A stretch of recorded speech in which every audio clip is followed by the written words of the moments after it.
So let us look at paper 1 of Public Administration Mains 2023. What are our general opinion about views about this paper? First of all, it is not a difficult paper as such. Most of the questions are based on conceptual understanding of the subject, and almost all the questions can be answered very easily, provided the person has a little bit conceptual clarity. So let us start looking at the questions. Section A, first question, A part. Public administration horizons have been expanded to cater to the complex needs of the citizens in the globalized era. Public administration horizons has been expanding to cater to the complex needs of the citizens in the globalized era. Explain. The question says that the scope of a public administration is expanding to cater to the needs of the citizens in the age of globalization. In the age of globalization. In the age of globalization, the scope of public administration is expanding to cater to the needs of the citizens. Very straightforward question, very simple question. But again, your ability lies in writing what is called little bit creative answers with relevant examples. So how do you start your introduction? You start your introduction with, as usual, why aspect of the question. What is the reason why the scope of public administration keeps on expanding? Why the scope of the discipline keeps on expanding? What is the reason why? Very simple. The scope of the discipline expands because the needs of the people keep on increasing. It is the needs of the people, demands of the people. It keeps on increasing. And in a democratic polity, the state is expected to cater to the demands and the needs of the people, because of which the scope of public administration keeps on expanding. Now the question talks about in the age of globalization, the scope of the discipline is expanding to cater to the needs of the people. How globalization is impacting the scope of public administration, right? So you have to talk from different dimensions, different perspectives. So what this globalization has done? Globalization has increased awareness. It has increased awareness among the citizens about their rights, thanks to information technology, information and communication technologies. It has increased awareness among the citizens about their rights. Globalization, thanks to what is called ICT, information communication technologies, social media. So what it has done, it has forced the governments to perform more activities to improve their functioning. That is the reason why we have opted for what is called rights-based approach to development. Rights-based approach to development as part of globalization. That means we are talking about development as a legal right of the citizens.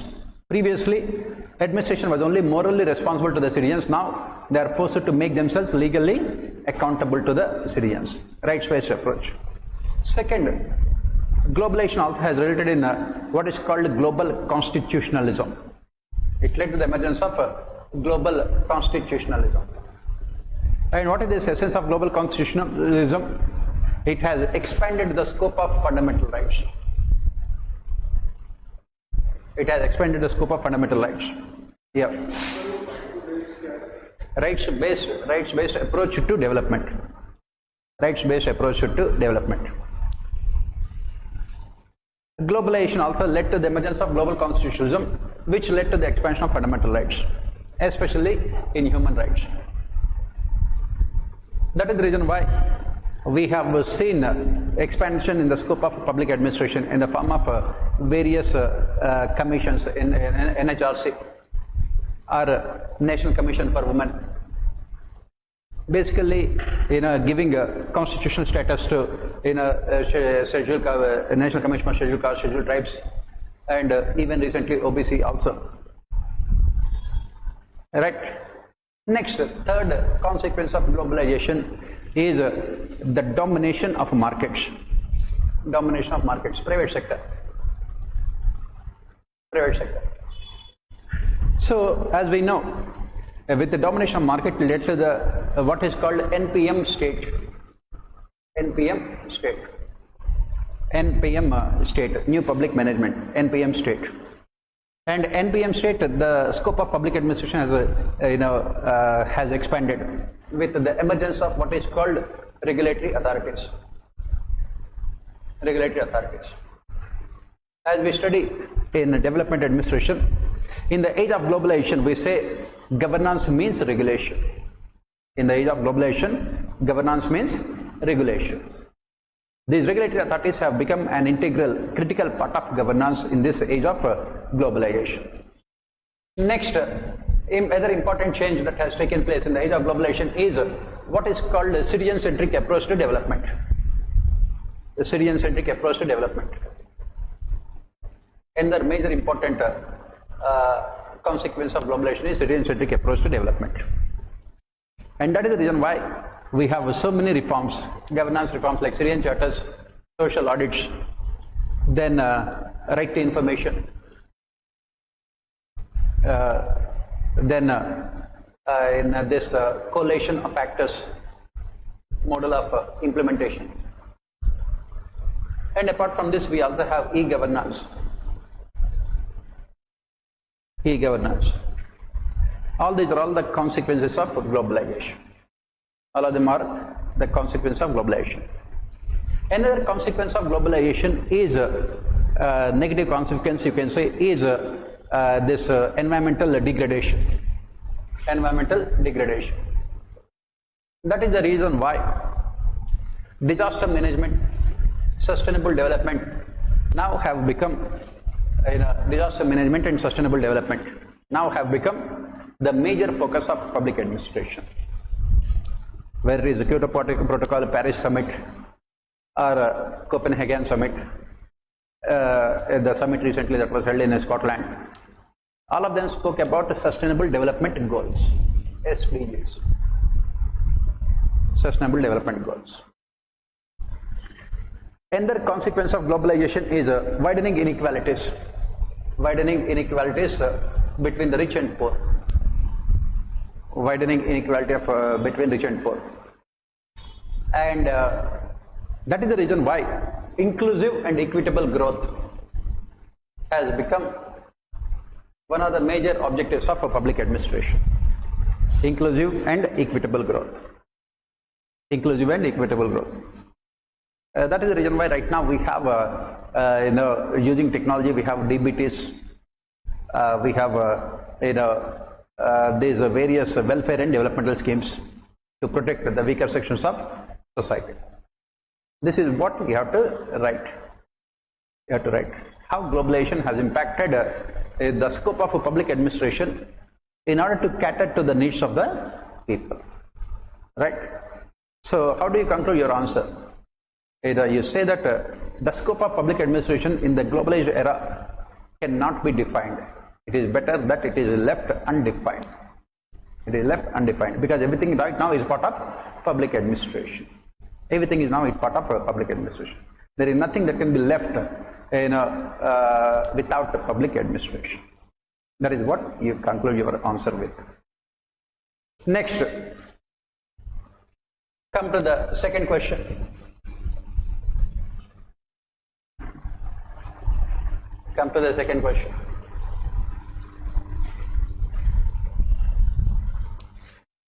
Efficiency in the specialized sense is an organization's capacity to offer effective inducements in sufficient quantity to maintain the equilibrium of the system. Analyze. Where did we study about this in our class? Where did we study in our class? No, paper 1, this is part of paper. Yes, Chester Bernard. If you remember, that is what we mentioned. Chester Bernard differentiated between efficiency and effectiveness. He differentiated between efficiency and effectiveness. That is what the same question here. Please remember, our class notes would be more than sufficient, but the only thing is that you have to remember the class notes. If you don't remember, nothing can be done. You have to revise class notes at least 100 times. What did Chester Bernard say? He spoke about satisfaction, contribution, equilibrium. Satisfaction, contribution, equilibrium. Right? And he said that if you have to maintain equilibrium, that means if you want the employees, the workers to contribute more, you must improve their satisfaction levels. And that is the reason why he called it as efficiency. That's why he called it as efficiency.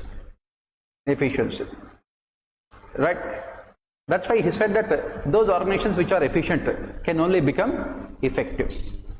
Those organizations which are efficient can only become effective. Right? That's what Chester Bernard has said. That means you must offer inducements to workers so that they can contribute more towards organization. And that is how you maintain the organizational equilibrium. Right? That's what Chester Bernard has mentioned. Once you understand, you can write the answer very easily. But again, as I said, you have to remember our class discussions. Very, very important. Why? Because most of these things will not be there in the textbooks. They will not be there in the textbooks. Because if you are reading Prasad or any other books, this kind of clarity will not be there in the textbooks. Why aspect will not be there in the books. That is where you have to be at least reading our class notes and revising our classes at least 10 times. Then only you will answer the questions. Otherwise, the questions look, you think that these are the things which we have never not done in the classes. But we have done everything in these classes. That's what you have to remember. So, how do you start your answer with? How did Chester Bernard define organization? When two or more people come together in a voluntary manner to fulfill their common objectives through coordination, organizations are created. And then we said that in Bernard's organization, everything is voluntary in nature. That means if an organization wants their contributors to contribute more to the organization, they must increase the satisfaction levels to maintain equilibrium. Bernard, he spoke about satisfaction, contribution, equilibrium. And that is the reason why he said that organizational efficiency is defined in terms of the ability of the organization to offer the necessary inducements to the employees so that they can maintain equilibrium. That is, so that they can also contribute more to the organization. And this is where the difference between classical thinkers and Bernard. In classical thinkers, organizational efficiency is defined in terms of the ability of the organization to maximize its profits. Whereas in case of Bernard, it is defined in terms of the ability of the organization to offer more inducements to the employees so that the organizational equilibrium is maintained. That is what we call satisfaction equilibrium. And what kind of incentives that can be offered to employees? Bernard spoke about specific inducements 4 and general incentives 4. The specific inducements, what are they? First one is material inducements. Second one is better physical working conditions. Third one is non-material inducements. Fourth one is pardon? And fourth one is ideal benefactions. Ideal benefactions. That is what he has said. Then he spoke about 4 general incentives also. You have to talk about all of them. Once you understand the question, it becomes very easy. And you can give examples from Indian administration for all these things. For example, take the case of Indian administration. The pay commission recommendations are part of a specific inducements. Depending on your hierarchy in the organization, you will be given your salary and better physical working conditions. Next, the third question. The process of decisions is largely technique of narrowing choices.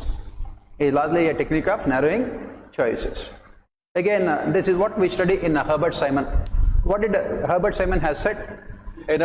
Decision making is nothing but selecting the best alternative among the given choices. Decision making is nothing but selecting the best alternative among the given choices. And how do you narrow your choices? Through intelligence activity, design activity, and choice activity. So what do you do? First, through intelligence activity, you will try to find out all those situations which require decision making on the part of the organization. The most important activity is design activity. That is where you narrow down your choices. Through design activity, what will you do? You will try to come out with the cost benefit analysis of each and every decision. You will try to come out with the cost benefit analysis. And then ultimately the last one is choice activity, wherein on the basis of the cost benefit analysis of each and every alternative, you narrow down the choices and come out with your own decision. And for that, as we study, first you have to formulate the objectives or goals of organization. For example, your objective is to maximize profits. Your objective is to maximize profits. You will select that particular choice. You will select that particular alternative, wherein you can maximize your revenues and you can minimize your cost. That is what Simon called it as efficiency, economic efficiency. Economic efficiency. And you say that after writing all these things, within the government, this narrowing down of choices is difficult. Within the government, we say that this narrowing down of choices can be difficult. Why? Because government is not a profit-making organization. Government is not there to make profits. It is not there to make profits. Government is not a profit-making organization. It is about welfare maximization. That is where it becomes difficult.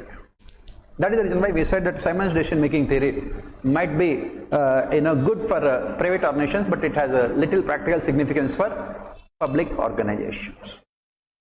Right? That is what we say. That is the reason why it is very difficult to find what is called rational decisions within the government. Why it is very difficult to find rational decisions within the government? For the simple reason that every government decision always involves values. Right? So that is what you have to write for this question. You can always explain this with a simple example also. In the class also, I have given this example also. I said that maximization of profits. You have to take the decisions related to the prices. You can have either 10 rupees or 12 rupees or 14 rupees or 16 rupees. And you can have the cost benefit analysis of this one. If the price is 10 rupees, the profits will be more, profits will be less, but you can sell more quantity. If the price is 16 rupees, profits are more, but you can sell less quantity. Cost and benefit. If your objective is to maximize profits, you will put the price at 16 rupees. If your objective is to capture the market, you will put the price at 10 rupees. I gave the example of Reliance Jio, wherein they have deliberately reduced the prices. They have deliberately reduced the prices to capture the markets. That is what we have to write here. It's always better to explain answer with relevant examples and facts. Next, the judiciary is playing a more positive role in policy formulation, not just in limiting government actions, but also in mandating them. Comment. Basically, understanding the question becomes very crucial in these kind of statements. So the question says that judiciary is playing more a positive role. Positive role. That means normally the role of the judiciary is only reactive in nature, but not proactive. The role of judiciary is to review the decisions made by the legislature and also implemented by executive. Now the judiciary is playing more proactive, positive role. In policy formulation. How the judiciary is playing proactive role in policy formulation? Not only by limiting government actions, but also in mandating them. That means judiciary is not only trying to limit the arbitrary action on the part of the government, but also is playing more proactive role in suggesting policies to the government through its various judgments. So, how do you start your answer with? You start with the Dicey's concept of rule of law. What is the first principle of Dicey's concept of rule of law? The first principle of basic concept of rule of law talks about restricting arbitrary action on the part of the legislature and executive, because wherever there is power, there is always scope for misuse and abuse of power, and that is the reason why we have judiciary. Judiciary has been given this kind of power to restrict arbitrary use of power on the part of other organs of the state. And then you say that in the recent past, with the emergence of judicial activism, judiciary has become more proactive, not only in restricting the arbitrary use of power on the part of the state, but more importantly, in entering into the policy domain of the government. That is what is called judicial legislation. Judicial legislation. Judicial is coming out with so many judgments which are forcing the government to come out with ultimately the policies also. This is the exclusive domain of the legislature and executive, but judiciary is entering due to unwillingness on the part of the legislature to take tough decisions. So what are the examples you can give here, wherein judiciary mandated policy action also?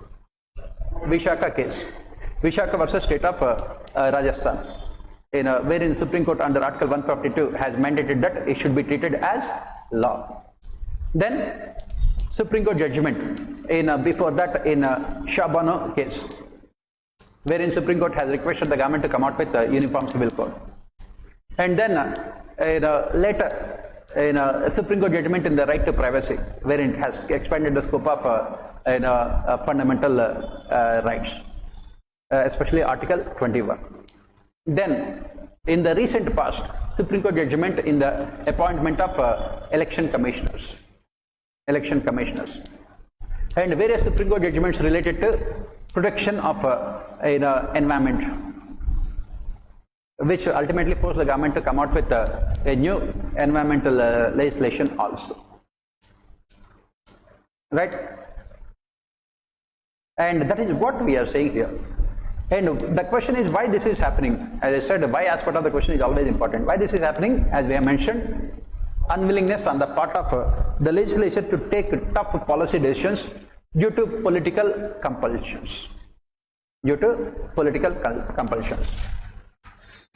example, Supreme Court kept on requesting the legislature to come out with uniform civil code through its judgments. Even in a Supreme Court judgment in the Shabarimala case also. Right? So this is the reason why judiciary needs to be proactive. And how do we conclude by saying here, as we discussed yesterday with Indian administration also, the same question, the same statement you are required. A proactive and efficient judiciary is necessary for a developed nation. Simple. A proactive and efficient judiciary is necessary, is a prerequisite to ensure rule of law and constitutional governance. That is how you will conclude your answer. Right? So, next question. You can give 3-4. Maximum 3-4. You are writing, please remember, only 150 words. That is where, people are getting confused also. If at all quoting, you are only giving only 3-4 examples. If you are only writing example, where is the analysis? Right? So not more than that. Yeah.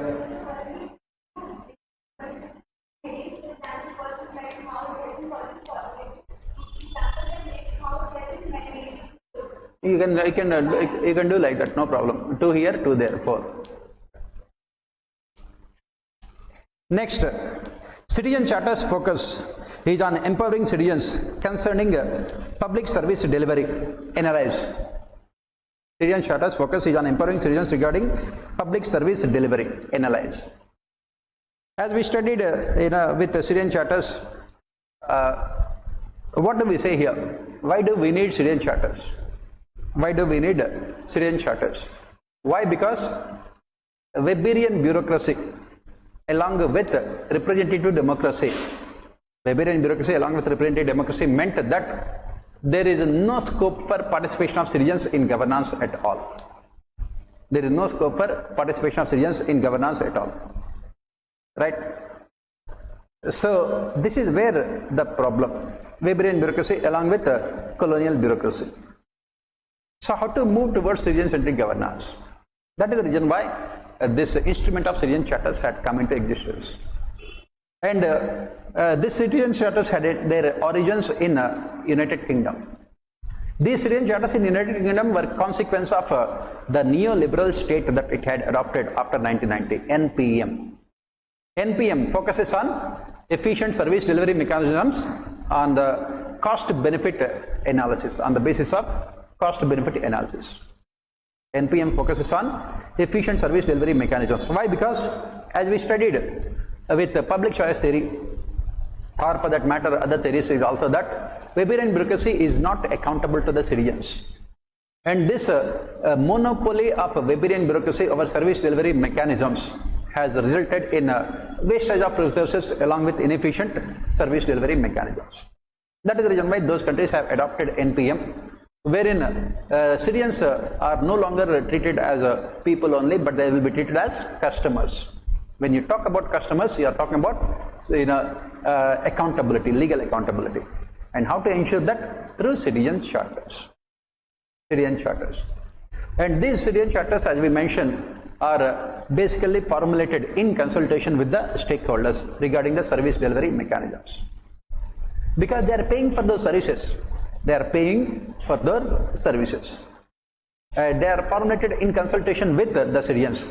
The service standards are again defined in consultation with the citizens. Service standards. And once there is mutual agreement between the bureaucracy and the citizens, then bureaucracy is made responsible for implementing those citizen charters. Is made responsible for implementing those citizen charters. And in United Kingdom, bureaucracy made a voluntary commitment to implement all the services mentioned in the citizen charters. In India, citizen charters we have mentioned have been a failure because since it is only a voluntary commitment, bureaucracy never took them seriously. They never took them seriously. And that is the reason why we say that citizen charters also should be given legal status. Performance of bureaucracy should be evaluated in terms of the ability of bureaucracy to fulfill the commitments they have made in citizen charters.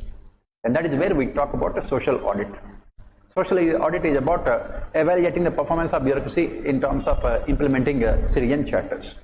And we said that this social audit should be given legal status also. All those things you have to write here. Very straightforward question. But only thing is that interlinking. Take NPM and link it to citizen. Why citizen charters had come into existence in the United Kingdom? Because of NPM. If you can mention those things, you will get your marks. Conceptual clarity. That is where conceptual clarity becomes important. Next, let us move on to the next set of questions. Foley, MP Foley, firmly advocated for cultivating interdependence and collaboration among individuals as the key to resolving conflicts and establishing more harmonious and all-encompassing social structures. Discuss. Very straightforward question. Once you understand the question, you can easily write answer. As we studied, in Foley's organization, do you have any vertical hierarchy to ensure coordination in Foley's organization? In classical organizations, coordination is very easy, we say, because once the hierarchy is determined, coordination is very easy. Superior, in case of any conflict between the superior and subordinate, it is the superior who takes the decision and subordinate is expected to implement the decision. If subordinate does not implement the decision immediately, subordinate can be punished by the superior for violating an organization's code of conduct. But in Foley's organization, we say that there is only what is called horizontal hierarchy. Horizontal hierarchy. That's what we have mentioned. In case of horizontal hierarchies, how can you ensure coordination? That is the major problem. MP Foley herself has identified that coordination would be extremely difficult. Again, go back to what we have discussed with contingency theories of ordination. And if you remember, that is what we have mentioned in contingency theories of ordination. There are two problems. One is subunit centrality. Second one is non-substitutability of subunits. We said that these things are taken directly from MP Foley, law of the situation. So, if you look at the question here, how this coordination can be ensured? Cultivating interdependence among all these subunits, all the people working in the organization. cultivating interdependence and also collaboration among all these individuals. And what did Foley suggest? How to ensure that? Again, the same thing we have discussed with contingency theories also, the same thing. First, you should be proactive in identifying the scope for conflicts in the organization. You should be proactive in identifying the scope for conflicts in the organization. Second, she said that there should be constant communication between the people working in the organization. There should be constant communication between the people working in the organization. Right? Third, once conflicts arise, she said that these conflicts should be resolved through integration. Integration. That is why she called it as a constructive conflict. Constructive conflict. It should be resolved through integration. And how this integration will be taking place and how the orders are given? Orders are given on the basis of the law of the situation. Orders are given on the basis of law of the situation. Why she had spoken about all these things? Why she had spoken about all these things? She had spoken about all these things because in MP Foley's organization, she gave importance to individual psychological aspects within the organization. She said that the most important function to be performed by the organization is to protect the self-esteem, prestige and the status of people working in the organization, honor and status of people. And nobody likes taking orders from others. Nobody will like taking orders from others. That is the reason why she spoke about law of the situation. Leadership in the organization is decided on the basis of law of the situation. The person, whenever there is any conflict, the person who is expected to resolve the conflict, who has the necessary ability to resolve the conflict, will be elected as the leader by the rest of the people in the organization, and he will be giving suggestions to the rest of the people. He will explain to them why these orders are necessary to resolve the conflicts. Once these suggestions are given, rest of the people, she said that people working in the organization are intelligent, capable and responsible. They will accept those orders and the conflicts are resolved. That is what MP Foley has said. Then we can give examples from Indian administration. You can give examples from Indian administration. If you look at the federal units in India, federal units means the states in India, they are like this part of this horizontal hierarchy. And what is required is that this kind of constant communication between the states. And as part of resolving these kind of conflicts, if you remember, while discussing about contingency theories, we said that there must be a separate institution also, that should be trained to resolve these conflicts. In our age of cooperative federalism, we have this Niti Ayog that performs these kind of functions. Niti Ayog that perform this kind of function. And we also have interstate council that will perform this kind of functions. And give the example, for example, take case of the conflict between say Tamil Nadu right now and Karnataka. Had the central government been proactive, these kind of conflicts would not have arisen in the first place also. That is where MP Foley comes into the picture. You should always be able to be proactive in terms of identifying conflicts. Once you are proactive, you can always come out with a conflict resolution in a more easier manner. That is what you have to give examples. Right? Next, second question. Minobrook 3 emphasized the importance of empirical research in generating valuable insights for public administration and recognized the need to tailor education in the field of different regional context. Examine. Again, if you go back to this comparative public administration and also the different stages in comparative public administration, and we have linked them to Minobrook 3 conference. What did we say? The third Minobrook conference gave importance to a lot of empirical research in public administration. How and why? It has said that true science of administration is possible only through this kind of empirical research. And Minobrook 3 conference has said that we can have universal theories in public administration only when we have this adopting comparative approach to public administration. That is what we have mentioned in our notes also. And what happened initially, if you look at comparative public administration, the focus was more on grand theories, formulating universal theories. Riggs and others, they have completely failed. And then classical thinkers focused on what is called micro aspects, individual aspects. They were also a failure. So what is the solution? As we have mentioned, middle range theories. Middle range theories. These are the things we have discussed as part of CPA also, middle range theories. So that is what exactly Minobrook 3 has said. It has said that let us accept the fact that it is not possible to have what is called true universal grand theories of public administration, because the 200 countries in the world, is it possible to have a universal theory that would be suitable to all the contexts, all the structures, all the systems, and all the citizens, all people? Obviously not. That is the reason why Minobrook 3 has said that let the empirical research will be focusing on tailoring education in the field to different regional context. That is what we said, middle range theories also. Middle range theories also. So you have to come out with the theories to specific regional settings, specific people, specific sections of society. For example, you can come out with a theory for developing countries, and within the developing countries, those countries which have adopted democracy and Weberian bureaucracy.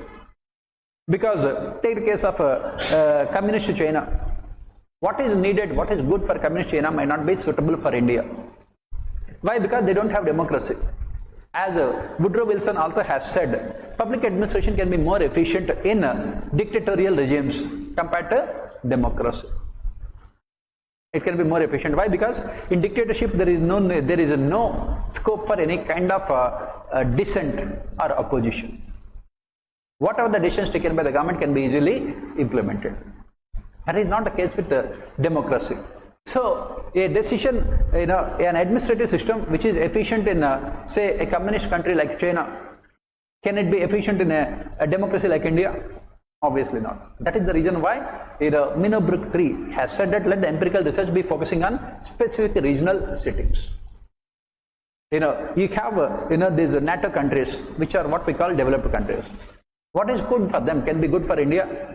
Obviously not, because we have not achieved the level of awareness among the citizens. That is the reason why we say that public-private partnerships in India are a failure compared to Western countries.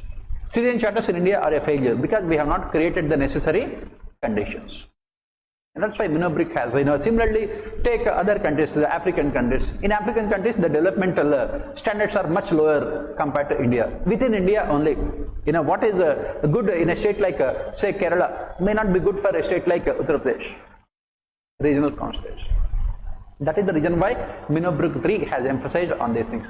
It has said that let the empirical research be focusing on, on specific regional settings, ecological settings, rather than focusing on what is called grand universal theories of public administration. That is the reason why we made a compromise in the form of what is called middle range theories.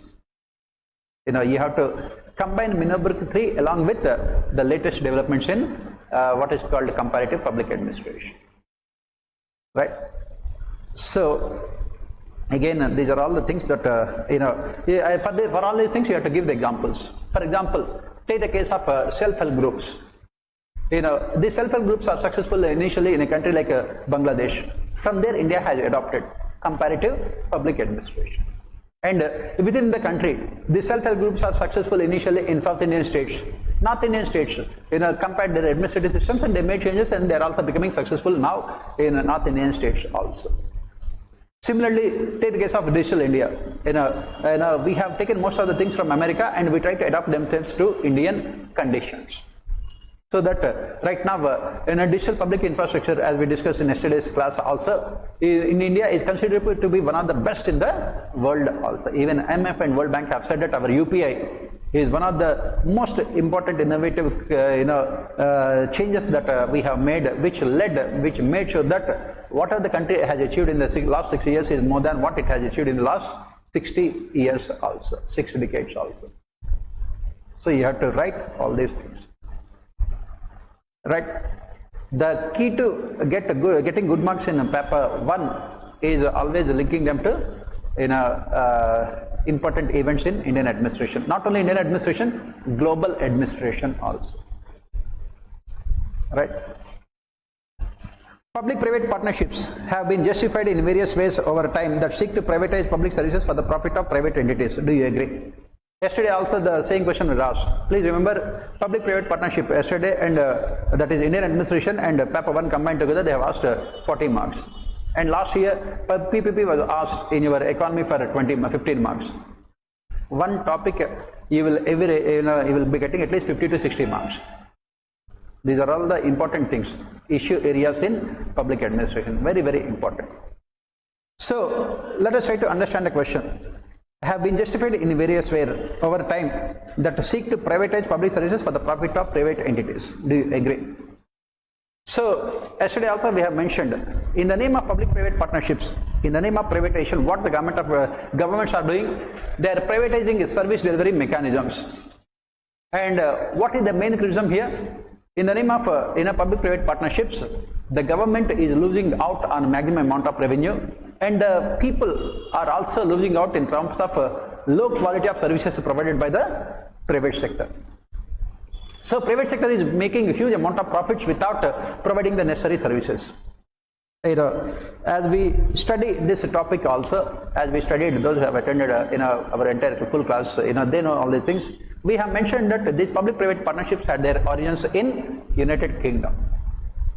And United Kingdom, initially this public-private partnership was a big failure. Why? Because their objective was to reduce their fiscal deficits. So what they have done? They have transferred all service delivery mechanisms to the private sector.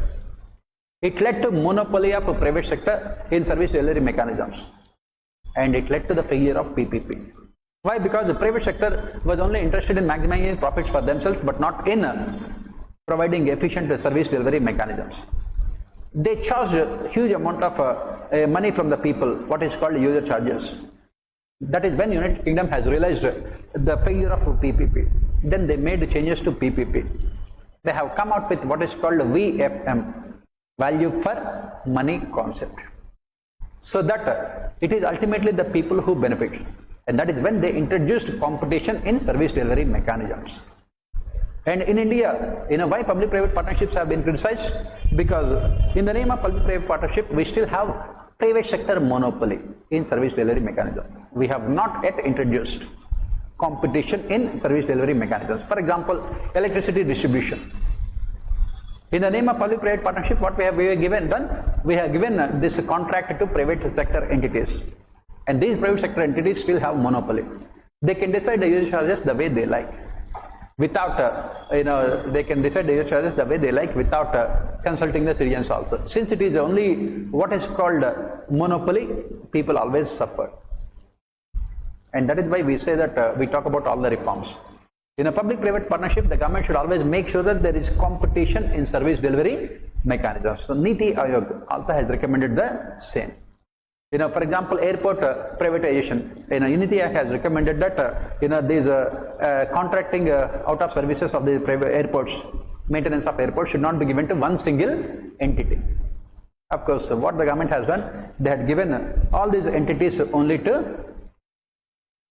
one single private service provider, right?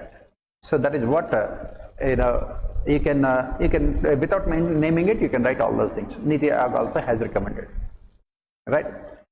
So that is what you have to write for this question. Next, yeah.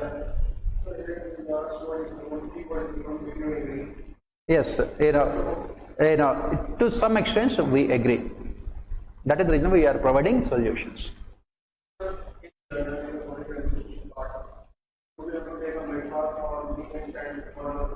It is about answering the questions with the relevant facts only. There is nothing like middle path. Answering the question with relevant facts. Relevant facts. Do you agree? We will definitely agree. Because of the way public-private partnership is structured, we gave the examples also. Right? You don't have to talk about the middle path. Let this middle path be the sole monopoly of Gautam Buddha. Right? So, why should we take it? let him have patent rights. Next, organizational theory is not a single theory with a loosely knit of many approaches to organizational analysis, and it provides different answers to different situations. Very simple, straightforward question. The answer is there in the question itself. Organizational theory is not a single theory. Definitely it is not a single theory with a loosely knit of many approaches to organizational analysis. It can be classical approach, it can be human relations or neoclassical approach, it can be behavioral approach, it can be situational or contingency approach. And it provides different answers to different situations. Once you understand the question, you will easily write the answer. So how do you start your answer with? You start your answer with why organizational theory had come up in the first place. Why a theory comes up in the first place? Why do we need a theory in the first place? Go back to what we discussed in paper 1. A theory is always a response to the problems faced by the people at that particular point of time. That is what we have mentioned. Please remember, every statement we make in the class is very, very important. Right? A theory is always a response to the problems faced by the people at that point of time. Organizational theories were nothing but a response to the problems faced by organizations at different points of time periods in the history. That is what we say. For example, why did classical theories come up? Scientific measurement theory, and why did classical theories come up, and why did this become successful also? Because of the conditions prevailing. They had come up during the time of Industrial Revolution. And what were the conditions prevailing in the society at that point of time during the initial phases of Industrial Revolution? People were poor, backward and illiterate. When people are poor, backward and illiterate, they are looking to satisfy only basic needs. That is what classical theories have done. Piece rate system. Taylor has said that don't ask any questions. Don't ask any question. Do the job the way we tell you to do. One best way of performing the task. Take money. If you want more money, improve your efficiency. Don't ask for anything. And they were successful. Why? Because people were looking for satisfying their basic needs, lower level needs. Once their lower level needs are satisfied, then organizational theory thinkers had come out with other theories, human relations theories.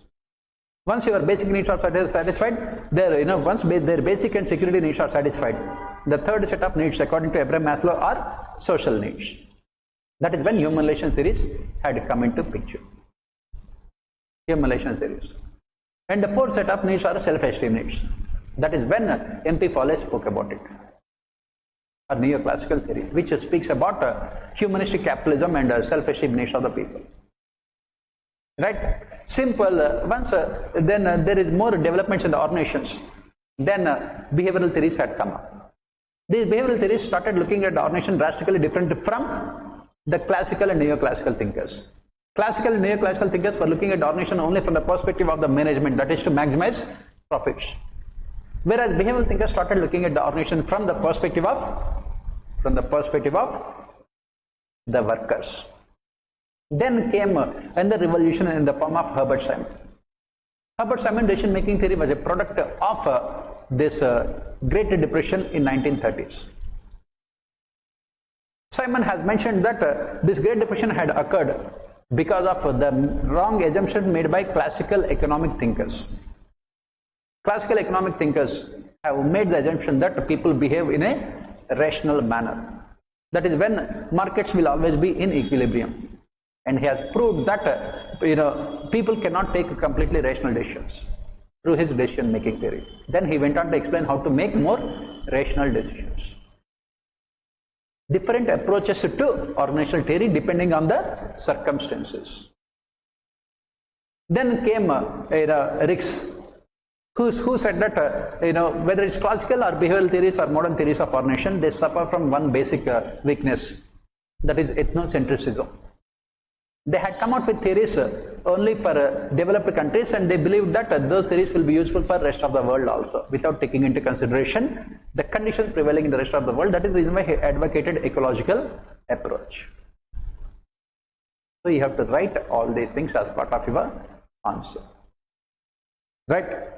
Very simple. it provides different answers to different situations. That is what we have mentioned. For every situation, classical thinkers had come out with, organizational thinkers had come out with their own solutions, administrative thinkers.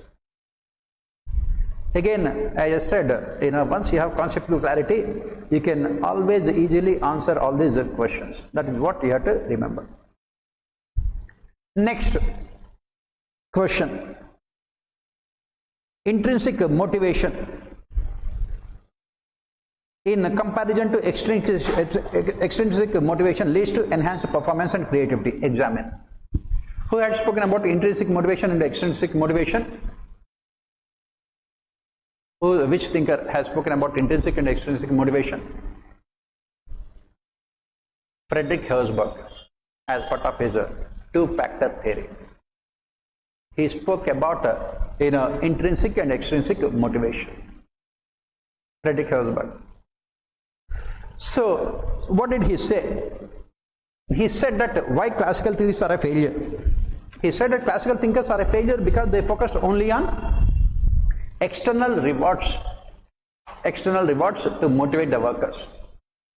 That is why he called them as hygiene factors. Hygiene factors. He spoke about physical working conditions. What are these hygiene factors? External rewards, salary, physical working conditions, then organizations, companies, policies and administration. Then he spoke about the supervision and also interpersonal relations. They are all external. And he said that this extrinsic motivation has a limited applicability when it comes to really motivating the employers or employees to improve their performance. He said that motivation is always intrinsic. Please remember, this is the most important part of your entire ethics paper also. Ethics paper. Right? Whenever you are writing in the answers in ethics paper, you are talking about these things. As we have discussed, in civil services, these external rewards are very limited. If you are a very honest civil servant, what do you get? You will go to only transfers. You will go to only insignificant postings. You will never be rewarded, nor will you ever be awarded. You will never have any post-retirement benefits. Right? If that is the case, almost all the civil servants should be inefficient because there are no rewards. But still, what really drives them? That is what we say, intrinsic. Motivation is always internal. Intrinsic motivation. You are joining the civil services not for money or position or power or prestige or anything else. You have that desire within yourself to serve the people, to change the society, to develop the country, and to gain satisfaction out of it. A police officer who works for 18 hours a day, and who is not being paid sufficiently for his work, will never look for money or anything else.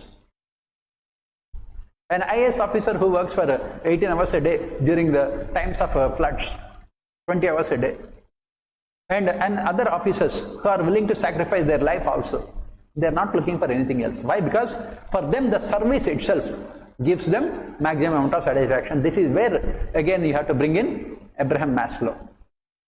You have to interlink all the theories here, thinkers and theories. Abraham Maslow. Abraham Maslow, what is the highest level of need according to Abraham Maslow? Self-actualization. And who is a self-actualized person? A self-actualized person is the one who finds maximum satisfaction in the work that he is performing and not looking for either rewards or awards. And that is what, as we said, if you remember, what Herzberg has done. He has taken Abraham Maslow's ideas and applied them to organizations. And if you look at the motivators, the 5 motivators he spoke about, all of them are mostly internal in nature. The most important one is work itself, responsibility. These are all the things. Intrinsic motivation, in comparison to extrinsic motivation, leads to enhanced performance and creativity. You have to give a lot of examples here.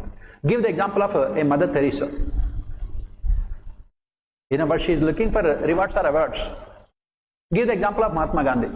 Was he looking for, after independence, please remember, your ability to get marks only depends on your capacity to come out with relevant examples. Because everyone will write these things. Anyone who studies basic public administration can write the theoretical aspects. The only thing is the linking them to the practical aspects. Give the example of a Mahatma Gandhi. After independence, he could have become, as we discussed in the class also, the president come prime minister come Supreme Court chief justice come army chief. That is a dictator of the country. Nobody could have opposed it. Nobody could have said no to it. But he was not looking for those things, because he was motivated internally, not looking for any kind of rewards or awards. A Mother Teresa, a Mahatma Gandhi. And that is the reason why they are highly successful people, because they are motivated inside. Or for that matter, go back to a Jesus Christ. Their ultimate desire is only to help the humanity, mankind. And that is the reason why we spoke about this kind of what is called transactional influence and transformational influence in terms of leadership. If a leader is able to cultivate this kind of feeling among the followers, automatically they would be more than capable of performing any task also. Right? That is what you have to write. Giving examples. It is all about giving examples. Some years back, one of our students, he got 6th rank. And he said that almost for every question in public administration paper 1, he was only giving the example of Mahatma Gandhi. And he got top marks in public administration. That is how you have to use creativity. And there is no better administrative thinker than Mahatma Gandhi. No better administrative thinker than Mahatma Gandhi. Because all the theories that we study pale in comparison. When we find, when you look at how Mahatma Gandhi has led the freedom movement in the country. He is the most pragmatic administrative philosopher. Next, the backlash against RTI by the state hampered the citizens' right to know. Examine and point out the need to amend RTI Act to provide protection to RTI activists. We will be studying all these things as part of RTI. Since the RTI Act has been passed in 2005 onwards, there have been so many attempts made by the state to reduce the scope of RTI. So many attempts. For example, the state has expanded the scope of OSA, Official Secrets Act. As we study later also, as we studied, those who have attended the entire classes, they knew these things. We have discussed so many problems related to RTI, starting with the Official Secrets Act, Indian Evidence Act, and then there's problems related to the behavior of the bureaucracy, lack of awareness among the citizens, and also the attempts made by the government to take away the independence of information commissioners, the number of cases that are pending with information commissions, and more importantly, in recent times, we have seen the deliberate killing of so many RTI activists. Even 1 week back also you must have seen, some RTI activist was killed because we don't have what is called Whistleblower Protection Act. Whistleblower Protection Act was brought in by the government of India in 2013. The government has made changes to Whistleblower Protection Act, which has literally killed this act. There is no protection of whistleblowers, RTI activists, and that is what it talks about it, protection to RTI activists. Normally what happens is that as part of RTI, when you are filing an RTI application, you must give your full details. I am filing, I'll just give you an example here to understand very simple manner. You are an RTI activist in a village, a part of NGO. You have filed an RTI application with the district administration regarding NREGA fund allocation, contractor and everything else. And if you have to get your information, you must provide all the details. Your Aadhaar card and your residence and everything. Immediately, the concerned person in the district administration immediately inform the contractor that this is what you have done. And if this information is given, what happens? The contractor along with the concerned bureaucrat, both of them will be imprisoned. Immediately, next day, you are riding on your bike. Suddenly from behind, a truck comes, accident takes place. Like this, more than 500 RTI activists have been killed. Not one or two. RTA. Very recently, 1 week back also it has come in India. In fact, I think I had put these things in our Telegram group also. This information also. Why? Because once the person who files the application dies, automatically the application becomes invalid. So if you don't want to provide the information, kill the person. That is what is happening. That is what the question they have asked. Why? Because in the last 1 year or so, we have seen so many RTA activists being killed.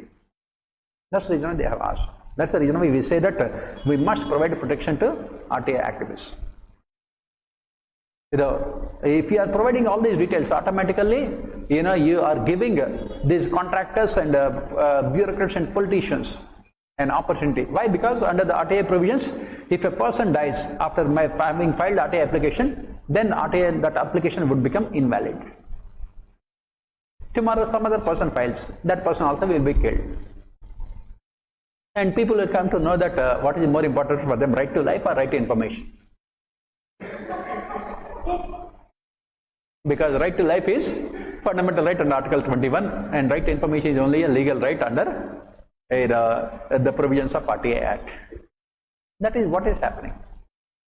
And that is why we say that we need to make changes to RTA Act. You must protect the whistleblowers. You must protect. You should not be, you can do one thing. Make sure that you are collecting this information, but this information will not be given to the concerned departments. Are you getting the point here? You can collect the information about the person who is demanding RTA information, but his personal details should not be given to the concerned department. That is the change we can make. That details should not be given to the concerned department. The concerned department should only be sent what is called that information that is being demanded and nothing else. The personal details can be in encrypted form. It can be like encrypted in XXX like this. Encrypted. For example, in WhatsApp messages, it is in encrypted form. Nobody can decode them. Let the government get this information, but this information be only in encrypted form. You can use the technology also, right? That is what the solution you can write for this. And talk about all other solutions also, which we have discussed so much in the classes also, right? Next, pardon? RTA is about? It is polity, it is a polity and administration. That's what I am saying. The same question can be asked in polity governance paper also. So, next, Redin model of leadership added a third dimension to the existing two basic dimensions of leadership identified by Ohio Studies and Blackie and Moulton. Right? I think this is one question where we have not discussed in the class. Leadership theories. At least one question UPSC has asked. Right? So, when we talk about Blackie and Moulton, Ohio Studies of leadership, they're all part of what is called contingency theories. Blackie and Moulton, they spoke about 5 different types of leadership, if you remember. What are they? Managerial grid. And they spoke about the leadership styles on the basis of 2 variables. One is, task orientation. Second one is relationship orientation.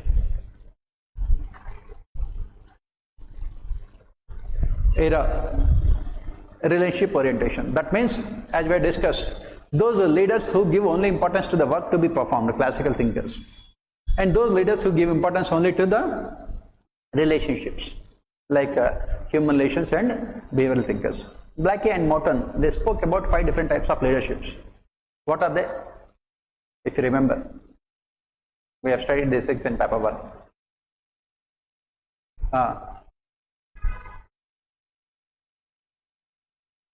We have mentioned on a scale of 1 to 10. Here it is task, work, here it is relationship. They give importance to. The first style of leadership is only giving importance only to the work to be performed, classical style. right? Second one is giving importance only to the human relations, and the third one is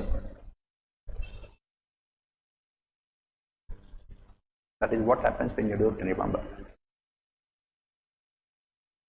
Here, first one we said that is 10-0 and 0-10, and then 5-5.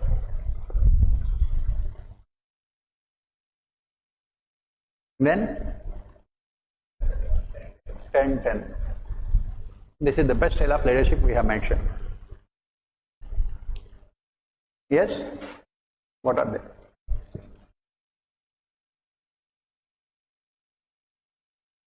That is what happens when you don't read.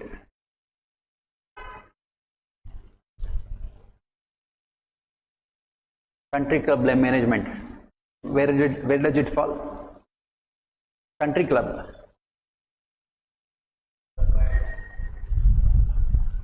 On y-axis, is it 10-0 or 0-10? On y-axis, the x coordinate is always 0. Simple mathematics. Alright? Country club management. Then, what are the other styles of leadership? Authoritative. Okay.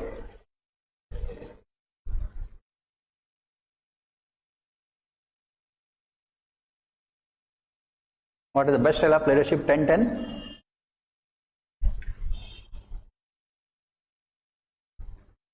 That's what happens when you don't read. Read them and you tell me later. So, what Redin has said is that he said that these two are necessary but not sufficient. Had added, as the question says, he has added third dimensions to the existing two dimensions. The existing two dimensions are task orientation and relationship orientation. The third dimension he had added is effectiveness dimension. Has added what is called effectiveness dimension. What is this effectiveness dimension? He said that if you look at these things, what is the problem with the behavioral theories of leadership? The problem is that they always said that there is one style of leadership that can be called the best style of leadership, which is called participative. This was rejected by situational or contingency thinkers. And Redin has added to that. He said that there are two different styles of leadership which are identified by Ohio State Studies as well as Black and Mountain. Both of them are based on either task orientation or on relationship orientation. Those leaders he give importance to only the task to be performed, and those leaders who give importance only to the relationship within the organizations. And finally they said that the best style of leadership is the one who give importance to both the task as well as relationship. What Redin has said is that this is also not sufficient, and he has added what is called effectiveness dimension. What is this effectiveness dimension? He said that the leadership style should be decided on the basis of the conditions prevailing in the organization. It should be decided on the basis of conditions. The leadership behavior should be decided on the basis of the conditions prevailing in the organization. For example, if the people working in the organization, they are already having necessary capabilities, leadership can give more importance to relationships. Similarly, if they don't have capabilities, leadership should give more importance to work to be performed also, depending on the conditions. On the basis of these conditions, he said that there are at least 4 different styles of leaderships. First one is he called it as related leadership, wherein he said that workers have the freedom and responsibility, and relationships are given more importance. Second, he called it as integrated leadership, wherein in case of this integrated leadership, the leader gives importance to two-way communication and team cooperation, because workers have some kind of capabilities. These are the things we have discussed also in the class. Third one is he called it as a dedicated leadership, wherein the manager tends to dominate the workers. Dedicated leadership, wherein the manager tends to dominate the workers. And the last one is separated leadership, right? Manager is concerned with correctiveness and deviations. Under this, manager imposes his policies on others, separated leadership, wherein he imposes policies on others, and he will force the workers to follow those policies. And that is where he spoke about different styles of leadership. Anyway, I'll give you this information also, right? Basically, what Redin has said, in fact, we have spoken about these things also as part of other styles of leadership also, as part of situational and contingency theories. We have spoken about these things, it is there in our notes also, you can see them, right? So, this is what this question is all about. Next, come to the next question. Two-factor theory. Two-factor theory entails certain factors in workplace resulting in job satisfaction, while others, if absent, lead to dissatisfaction. Discuss. Just now we have discussed the same thing previously. Hygiene factors and motivators. If hygiene factors are absent, they will result in dissatisfaction. If they are present, it does not result in satisfaction. And what results in satisfaction? Motivators. And Frederick Herzberg has identified the 5 hygiene factors and 5 motivators. What are the 5 hygiene factors? We have spoken about previously also. First one is salary, physical working conditions, then supervision, company policy and administration, interpersonal relations. And the 5 motivators: advancement, achievement, responsibility, work itself, and what are the 5 factors identified by Herzberg? Motivators. Yes, responsibility, advancement, achievement, work itself, and the 5th factor.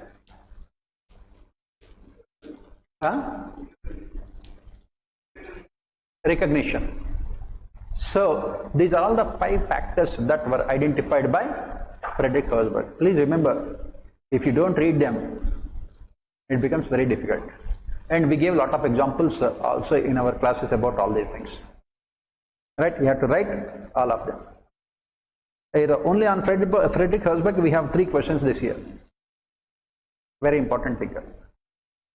Next, subordinate legislation has its drawbacks. This does not negate the fact that it is also quite beneficial. If you remember, that is what we have mentioned. Delegated legislation is a necessary evil. Delegated legislation is also known as subordinate legislation.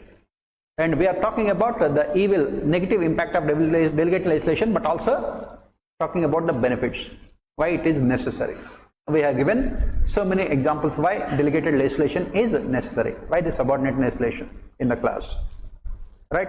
Can you recall all those advantages of subordinate legislation, delegated legislation? Pardon? All the advantages.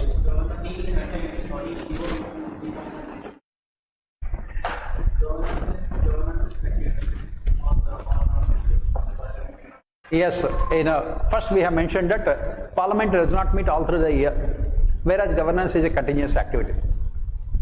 That is when Parliament has to delegate this legislative powers to the executive, delegated legislation. Second, members of Parliament are professional politicians and they do not have any knowledge about technical aspects of administration. That is when necessary. Third, members of Parliament are expected to discuss problems related to the people and major issues faced by the people on the floor of the House. They cannot be spending their time only in filling technical details. Fourth, we have mentioned that delegated legislation is more democratic in nature. Why? Because if the executive formulated the legislation on behalf of the legislature, executive can invite the stakeholders, come out with their opinion. We give the example of data protection bill, environmental, draft environmental bill also. It is more democratic in nature. Next, delegated legislation, we said, is also necessary for experimentation. We gave the example of NREGS. It was implemented on a pilot basis in 250 districts. Once it was successful, it was brought in as a legislation. And delegated legislation, we also said, is necessary during emergencies. The ordinance is issued by the President also. That is the reason why we said that delegate legislation is a necessary evil. You have to remember all of them, and you have to write answers. Right? Next, let us move on to the second section, section B. Section B.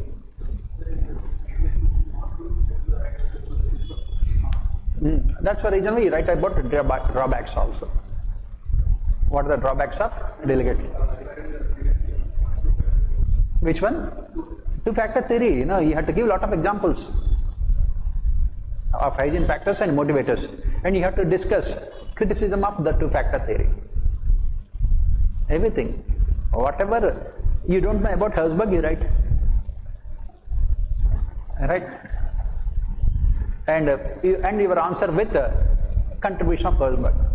We say that Herzberg's two-factor theory still can be considered a universal theory because since the 1960s, many experiments were conducted in most of the industrial organizations all over the world. All of them have proved the existence of these two factors. Right? Come to section B. The Constitution of French Republic does not prohibit ministers from being the leader of the political party. It is customary that the minister should not occupy such a post to ensure impartiality. Explain. Even if you don't know French Republic and all these things, UPSC is so good that they have given the answer also here in the question itself. What it says, the Constitution of French Republic does not prohibit ministers from being the leader of the political party. That means you are the Prime Minister and you are also the head of your political party, the president of your political party. It does not prohibit. But as part of customs, the minister should not occupy such a post to ensure impartiality. That means as part of traditions and customs, that means it is not illegal, but it is improper, immoral, unethical. Why? Because what is the idea behind the fact that the minister should not occupy any post in the political party? This can result in conflict of interest. Tomorrow the minister is responsible for making the policies of the government, and he can always use this power to benefit his political party. That is the reason why it does not prohibit. There should be clear-cut separation between the leaders of the political parties and the ministers. In India, if you see that the chief minister is the head of the political party, he is the president, he is the treasurer, he is the vice president, he is the general secretary, and he is everything. That is where we have entered into this area of grey area of ethics, because there is every possibility that you will always use your position to benefit your political party while formulating policies. That is why it is said. We say that as part of a code of ethics in India, we should also make sure that the council of ministers as well as the prime ministers and chief ministers must have nothing to do with the political party. Right? And you say that in India, if you can give it, Jawaharlal Nehru, initially the Congress party president was different. After 1957, Jawaharlal Nehru had become, and Indira Gandhi had made sure that the party president as well as the prime minister would be the same. She does not want any kind of conflict there. From then onwards, what we have seen is only the same thing. The party president and all the party senior members are also part of a council of ministers. That is where it can result in conflict of interest also. So that is why you say that in India also we must have this kind of convention to avoid a conflict of interest. Right? Next, the ultimate goal of using MIS, Management Information System, is to increase values and productivity in organizations. What is this MIS? It is part of techniques of administrative improvement. Why do we need this MIS, Management Information Systems?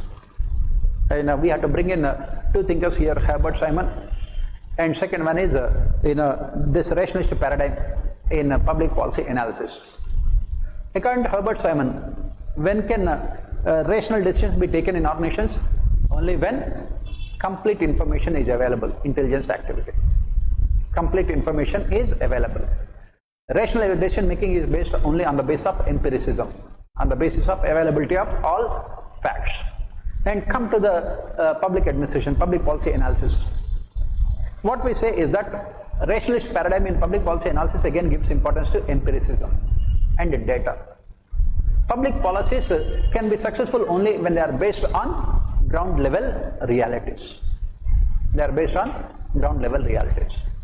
And the reason why most of the public policies are in India are a failure is because the government, the staff organizations which are responsible for policy making do not have enough information about what is happening at the ground level. Staff organizations. If you happen to see today Times of India editorial also, it talks about the same thing. Even the finance minister as well as the agriculture minister and other ministers have lamented the fact that we do not have proper reliable data. That is why we know we could not come out with proper policies also. So what is the solution? What is the solution to this problem? That is why we speak about MIS, Management Information Systems. In India we have information, but it is not in the form of a structured data, which is necessary for usage by the ministries and departments. We are collecting the information from the village level about the farmers, about women, about industrial workers, about the crops, but it is not in a proper structured format that can be used by the ministries and departments to formulate policies. That is why we need MIS, Management Information Systems. Once the decision making is based on rationality, automatically the decisions can be implemented efficiently and the organization can always maximize efficiency. That is what we say here. You are using the computers, what we call MIS, Management Information Systems. And you must also have up-to-date information about the implementation process also.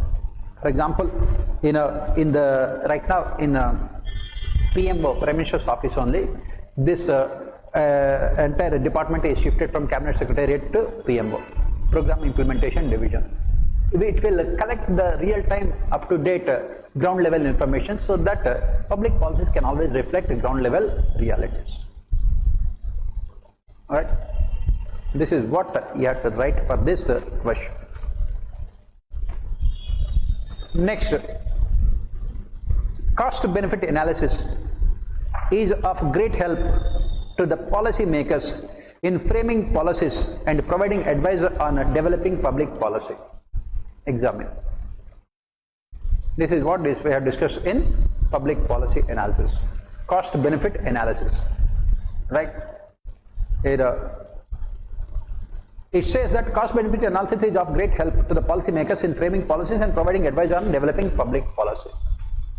That is what we said just now. We have discussed rationalist paradigm, cost-benefit analysis.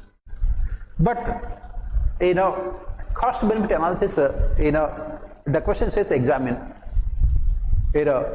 Cost-benefit analysis we say is necessary but not sufficient in public policies. It is definitely of great help. It is definitely of great help. Why? Because at the end of the day, the government also needs money. It also needs money to run its administration. That money has to come from profits earned by the government, through public sector enterprises. That is where cost-benefit analysis becomes very important. NPM. The government must minimum collect the cost of production from the people for providing services to the people. Electricity. Cost of supplying electricity per unit is 5 rupees. Collect at least 5 rupees from the people, so that these GenCos and discounts will not be in losses. If they are incurring losses, what happens? The government will have to subsidize them. How will the government will subsidize them? By taking loans. And who will have to pay for it? Again the people, taxpayers. They think that they are getting free electricity, but they are paying instead of 5 rupees to 10 rupees because the government is taking loans with rate of interest, and it is the people who have to pay the loans. That is the reason why cost-benefit analysis is necessary, very important. That is why what we say NPM, state, new public management state, wherein the state considers itself as a service provided and will be treating people as customers. But cost-benefit analysis we say is necessary but not sufficient. But not sufficient. Why? Why? Because at the end of the day, government cannot be considering itself only as a profit-making organization. The objective of the government is not to make profits but to maximize welfare of people. So what are the other factors that we have discussed that are necessary apart from cost benefit analysis? In our class also I have mentioned at least 10-15 factors. What are the other factors? Pardon? What are the other factors that are needed to evaluate public policies apart from special analysis? Okay, then we have spoken about so many factors while determining public policies. Pardon?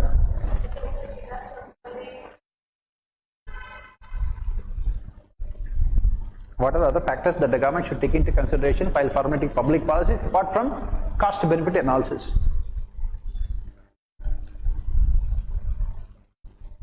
Whether that particular policy is providing employment to the people or not, whether that particular policy is improving infrastructure or not, whether that particular policy is resulting in balanced regional development or not, whether that particular policy is empowering women or not, whether the particular policy is helping the people at the bottom of the pyramid or not, whether the particular policy is protecting the ecological systems or not. We have spoken about all these things. Please go through the notes also. We have spoken about all these things as part of public policy analysis. You don't have to explain all of them. Just put a circle and talk about all of them like this. Apart from cost benefit analysis. Right. That's what you have to go through the notes carefully. Very, very important.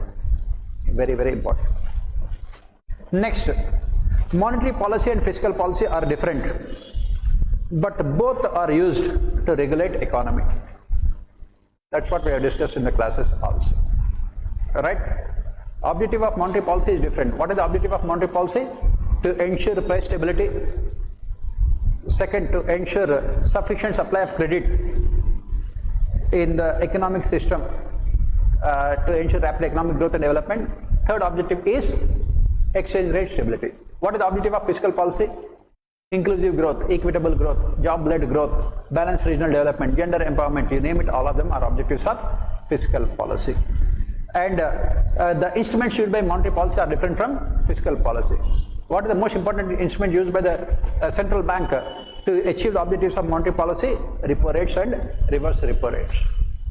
Repo rates and reverse repo rates. Other instruments are CRR, SLR, bank rate and open market operations. What are the instruments of fiscal policy? Revenue policy and expenditure policy. Alright? And who controls monetary policy? Reserve Bank, the central bank. And who is responsible for fiscal policy? Finance Ministry. And where do you see monetary policy? In the credit policies of RBI, quarterly policies, recently also. And where do you find fiscal policy? In the budget. That's what we have mentioned. They are different, but both are used to regulate economy. That means monetary policy as well as fiscal policy are used to achieve overall objectives of economy. That is what we have mentioned. For example, if overheating of the economy is the problem, then what will the monetary policy and fiscal policies will do? Monetary policy will increase the interest rates, repo rates and reverse repo rates, and fiscal policy will increase the taxes and reduce the government expenditure. On the other hand, the objective is to expand economic activity. Monetary policy will reduce the repo rates and reverse repo rates. They will reduce CRR and SLR. Whereas fiscal policy, through fiscal policy, the government will cut down the tax rates, provide more tax incentives, and also increase its expenditure. Both of them are used to regulate economic system. These are all the things which we have discussed a lot also. Instead of conflicting, the employee relation should be one of mutual reliance. Yesterday only we spoke about these things in the class. As part of, we said that the trade unions, the basic problem with the trade unions in employer-employee relationship is trade unions are always believe in fighting with the management, politicization. That is the reason why, as we studied with MP Foley also, integration is very difficult. On the other hand, what employers and employees should be doing on mutual reliance. That is the reason why we gave the example of Whiteley councils. They are part of informal organizations wherein they come together, they will discuss together, they will focus on coming together. That is what Frederick Taylor has spoken about, mental revolution. Mental revolution. What did Taylor say as part of mental revolution?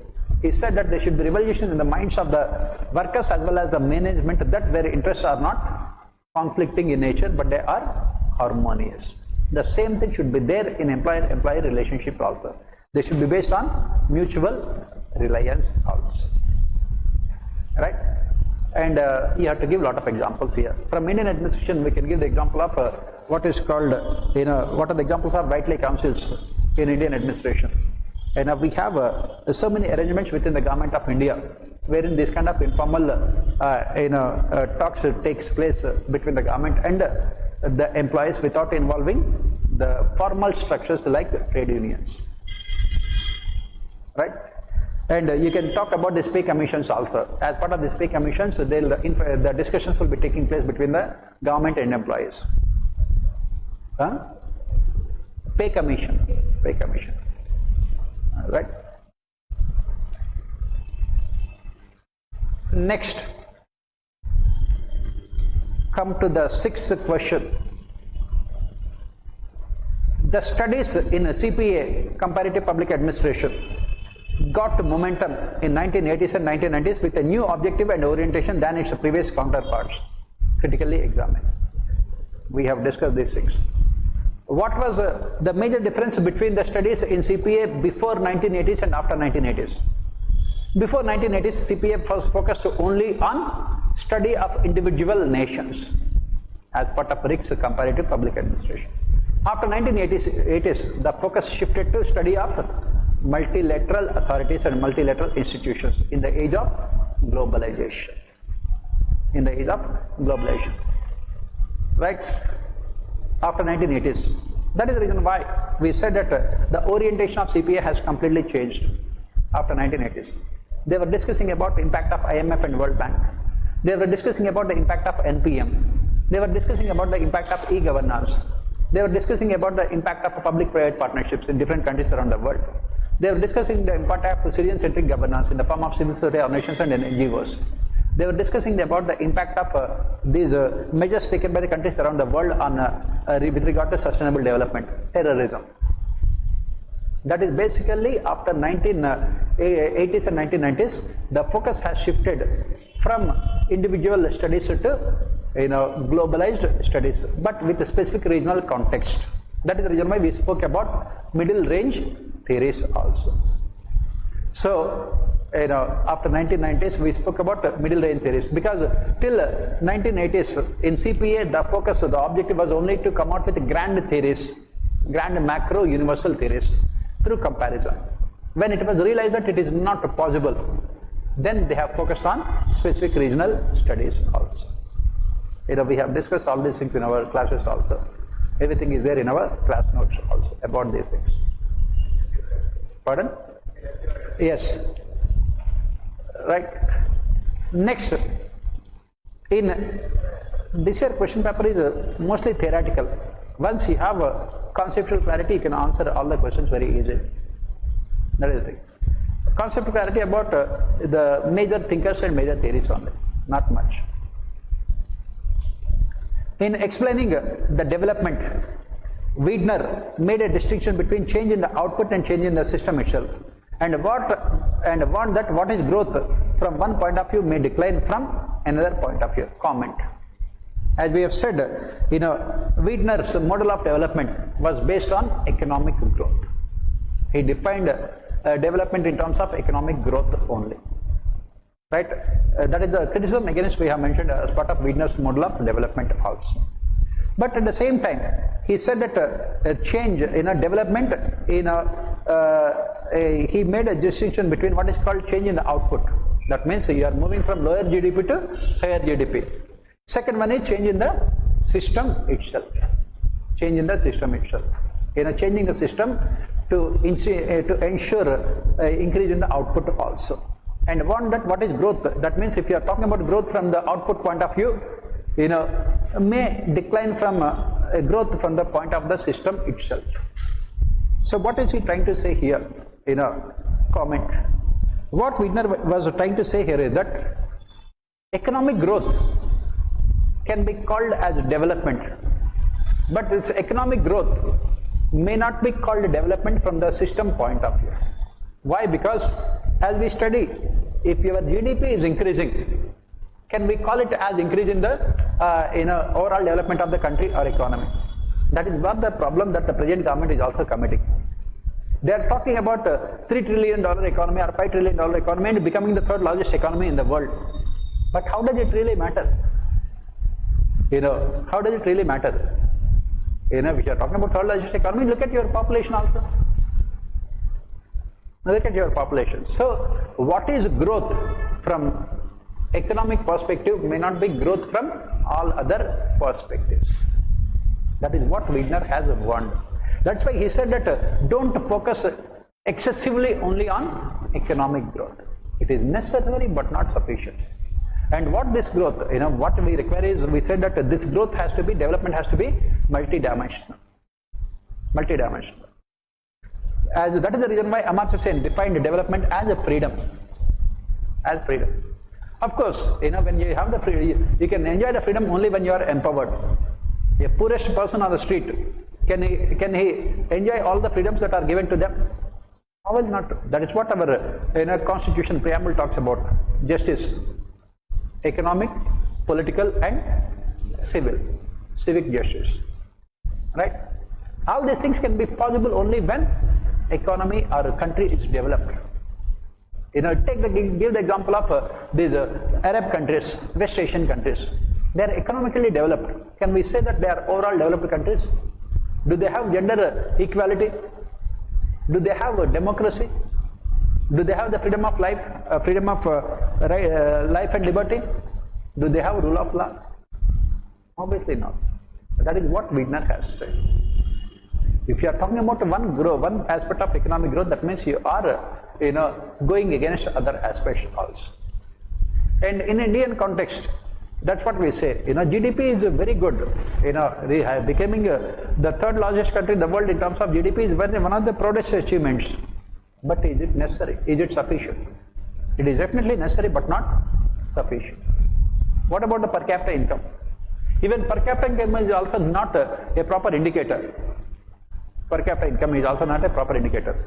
If you say your per capita income is say 20 lakh rupees, does it mean that every person in the country is earning 20 lakh rupees? No. That is the reason why median will be better indicator than mean. Median will be a better indicator than mean. And then what are the other dimensions of this growth? Access to basic needs of life. How many people in our country have a house to live in?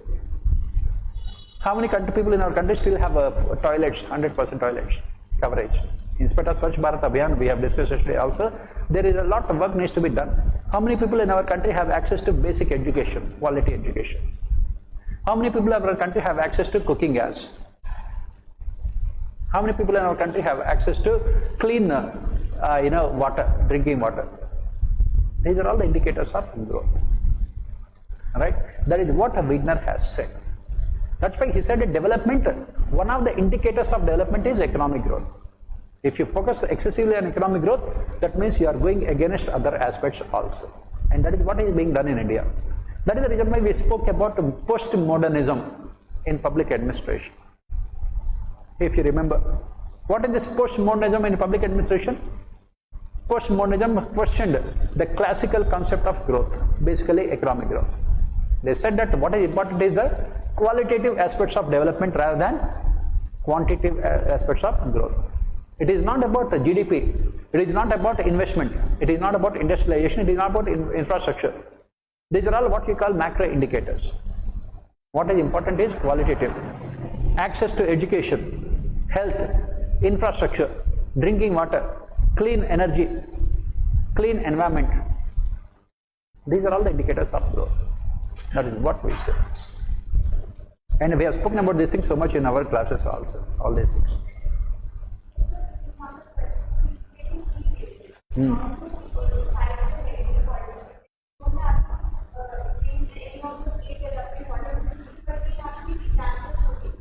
You can, yes, with examples only you are explaining. You don't have to separately write them.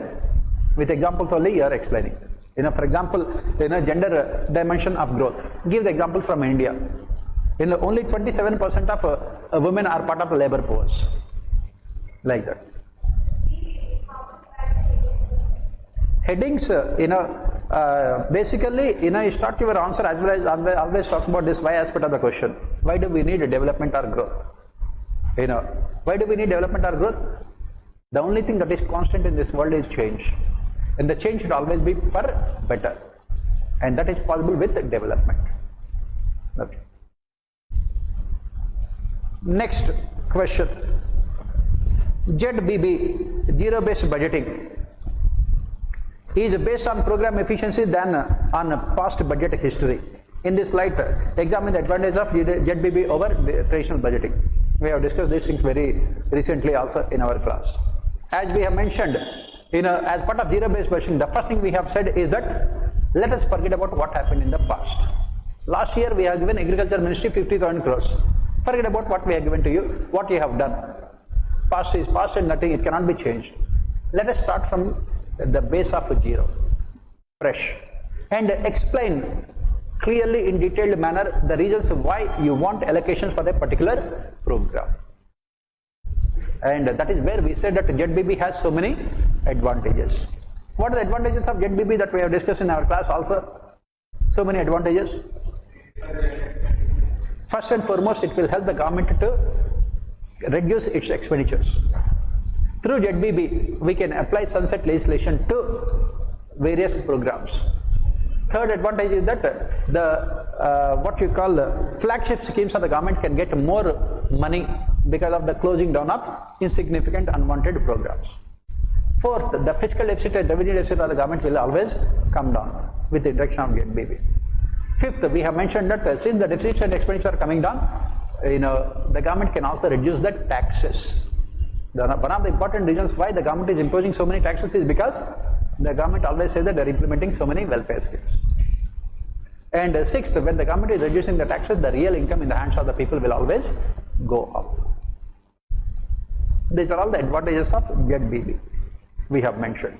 And we have mentioned also that ZBB is a failure. Why? Because the strength of ZBB is also a major weakness.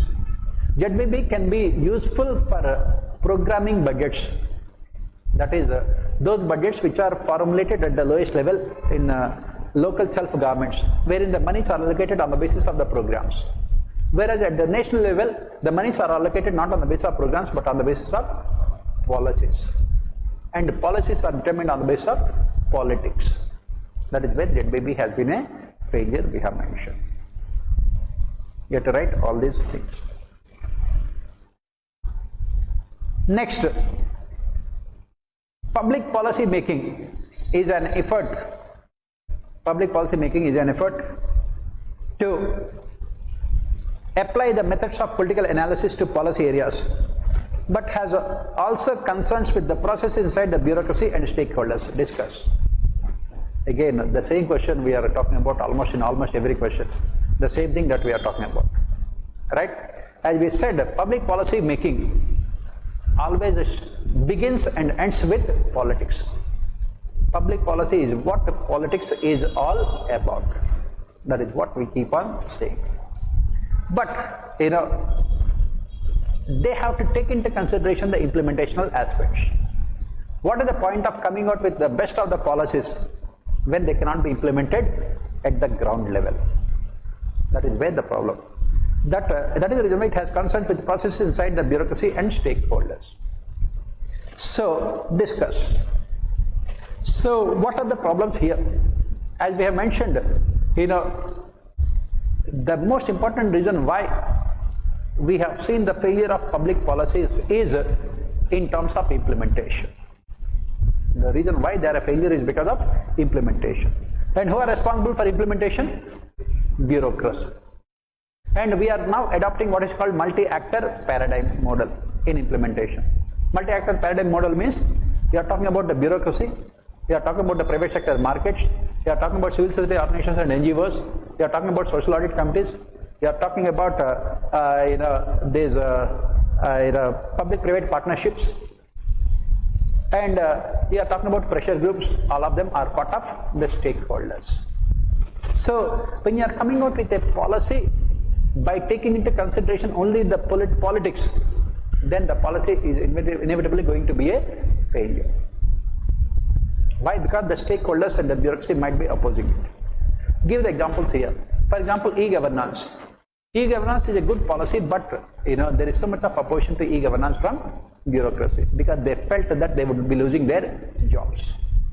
Similarly, the 3 farm bills the government brought, it could not be implemented because of the strong resistance from the stakeholders, especially the pressure groups and the farmers. They might be good, but ultimately the government was forced to withdraw them.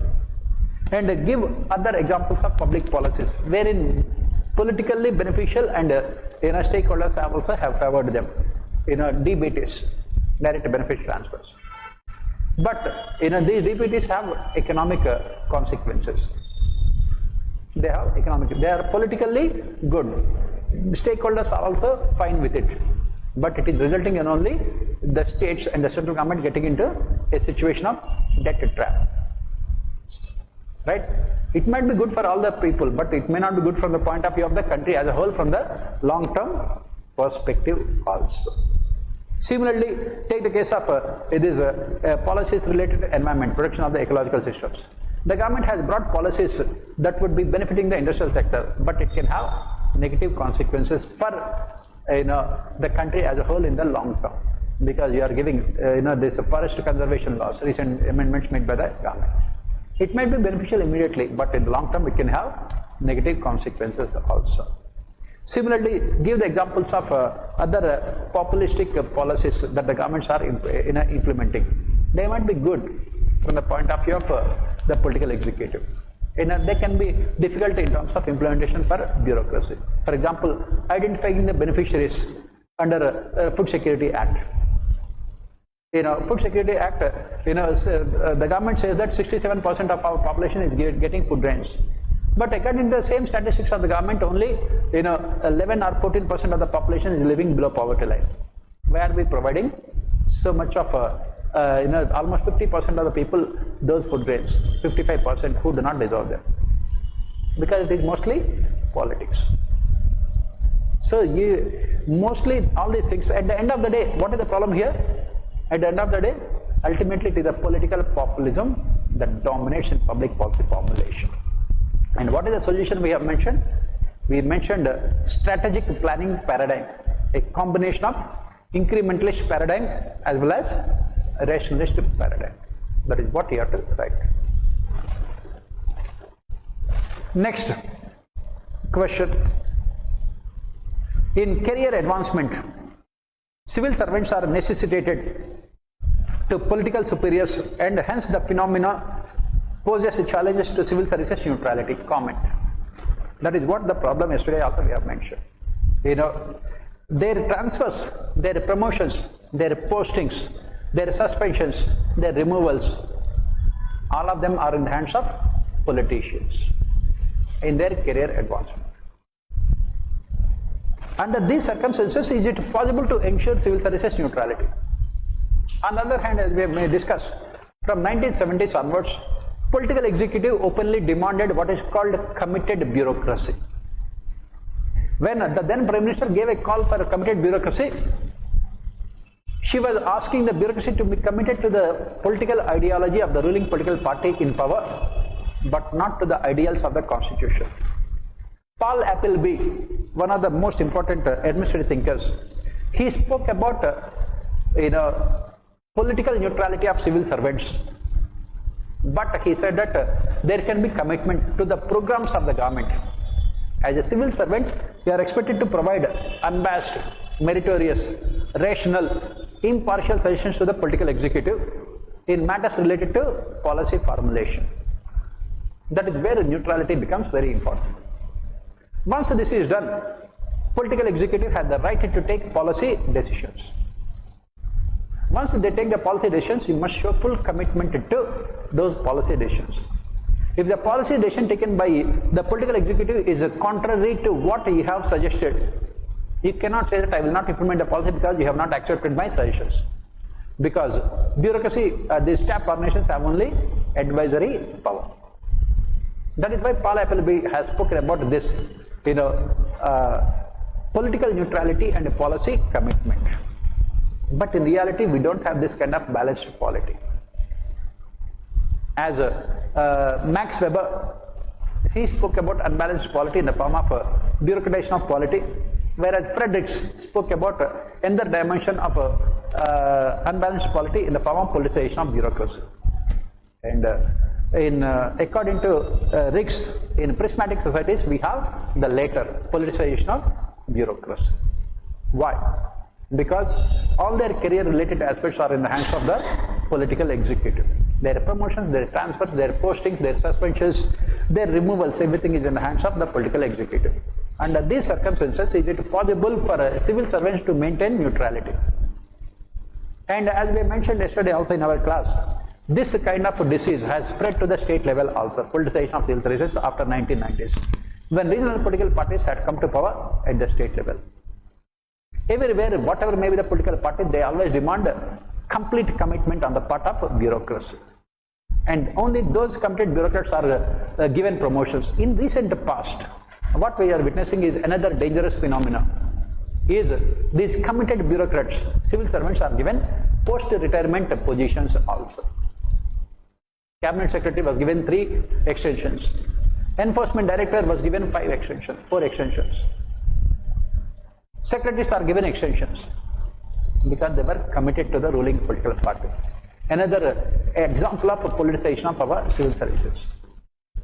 After writing all these things, you have to talk about the solutions which are offered by second years. What is this? Depoliticization of bureaucracy. Depoliticization of bureaucracy. Please remember, all these have been asked as case studies in your ethics paper. All of them have been asked as case studies in ethics paper. Unfortunately, what happens is that in general studies classes, those who teach ethics, they don't know public administration. That is where the problem. So they don't know about all these things also. That's the reason why people don't get marks in ethics paper. Right? So what is the solution? Second year also offered solutions. It has said that this ex post accountability should be replaced with ex ante accountability. All these things are there in our notes also. Ex post accountability should be replaced with ex ante accountability. Second, what else should be done? All these transfers, promotions and postings should be completely depoliticized. It should be given to a central civil services board consisting of top level bureaucrats. And this central civil services board should be taking the decisions on the basis of objective performance evaluation done by the board only.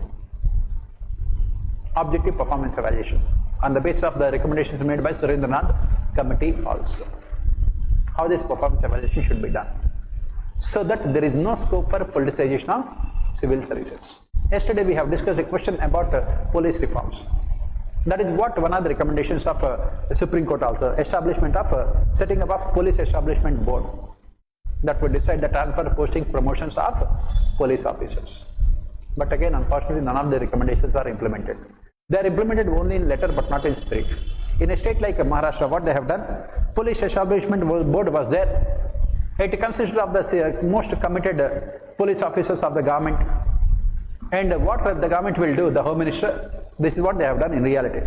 Home Minister would send the names of the police officers to be promoted to police establishment board.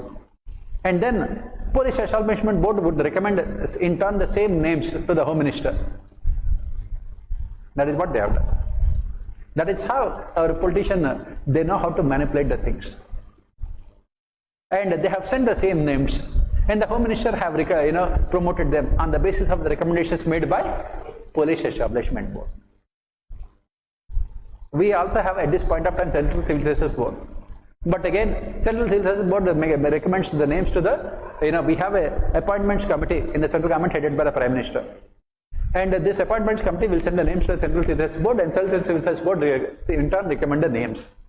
That is what happened with demonetization also. First the government had taken the decision to demonetize the currency, and it was informed to the RBI board of directors. RBI board of directors in turn recommended to the government to demonetize the currency. That is how we, manipulate the systems. Our politicians, they are very, very intelligent. That is the reason why these recommendations are never implemented, but keep on writing them. Since 2009, everyone is writing the same recommendations. After second year, I had come out it. And 2009 means 14 years means you have reached middle level positions in the government also. Right? So that is what you have to write for this question. Next, ICT, Information and Communication Technologies, can harness the power of artificial intelligence to execute the policies more intelligently, creating an efficient and effective government. Examine and identify the challenges of ICT, Information and Communication Technologies, along with artificial intelligence. Again, a very straightforward question. It can create an efficient and effective government. Examine and identify the challenges of e-governance, artificial intelligence. So, how ICT can harness the potential and execute policies in a more intelligent and efficient manner. How it can be done? How information communication technologies through e-governance, how it can be done? How it can be done? Yes, you have reliable data to formulate the policies. Next. Yeah, using blockchain technologies. Okay, then next. You can reduce corruption by directly transferring money into the accounts of the people with the help of this information and communication technologies, the DP. Yesterday we spoke about digital public infrastructure. The same question again here. Please remember, the same question, you have to write the same answer also. Only this question talks about the challenges. What are the basic challenges in ICT and artificial intelligence? What are the basic challenges? First and foremost is cyber security. Cyber security. We have seen so many cyber crimes. Cyber security. Second, data protection and data privacy. Data protection and data privacy. Third, coverage of entire population. Yesterday you must have seen in the last 2 days there was this discussion going on regarding biometrics also. And a reputed international organization, I have put all these articles also in our Telegram group. That is where you have to read the newspapers. These questions are all full of current events only. What is the basic problem with the biometrics? In a hot and humid country like India, the thumb impression keeps on changing. You are a manual worker working under NREGA, right? Manual workers working in NREGA in hot and humid conditions. Their lines on the thumb keep on changing. The lines on the hands may not be changing, but on the thumb it can change. If the lines on your if the lines on your hand changes, you can become Prime Minister. But they will not change. Right? Palmistry I am talking about. Right? So, but if the lines on your thumb changes, what happens? This biometrics will not be identified. This is what happened, to my father also. When old people, this all the changes. It took almost 2 hours to get this thumb impression right. Every time, because for house registration and all these purposes, you need this thumb impression. Biometrics, As the society is developed, we think about advancing technologies, but we are going back to the ancient times. In the ancient times, the thumb impression was taken.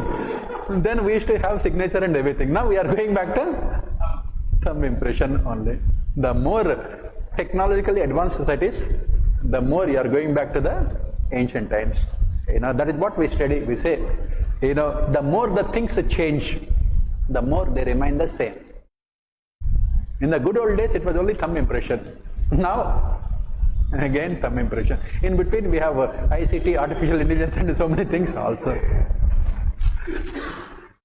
So that is what happened in states like Jharkhand also. Most of the people could not get benefit also of this PDS. That is when Supreme Court had to come out with the judgment also.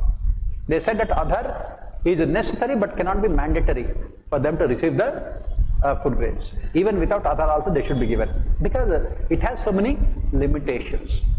So many. Then next problem is misuse of data. Misuse of data.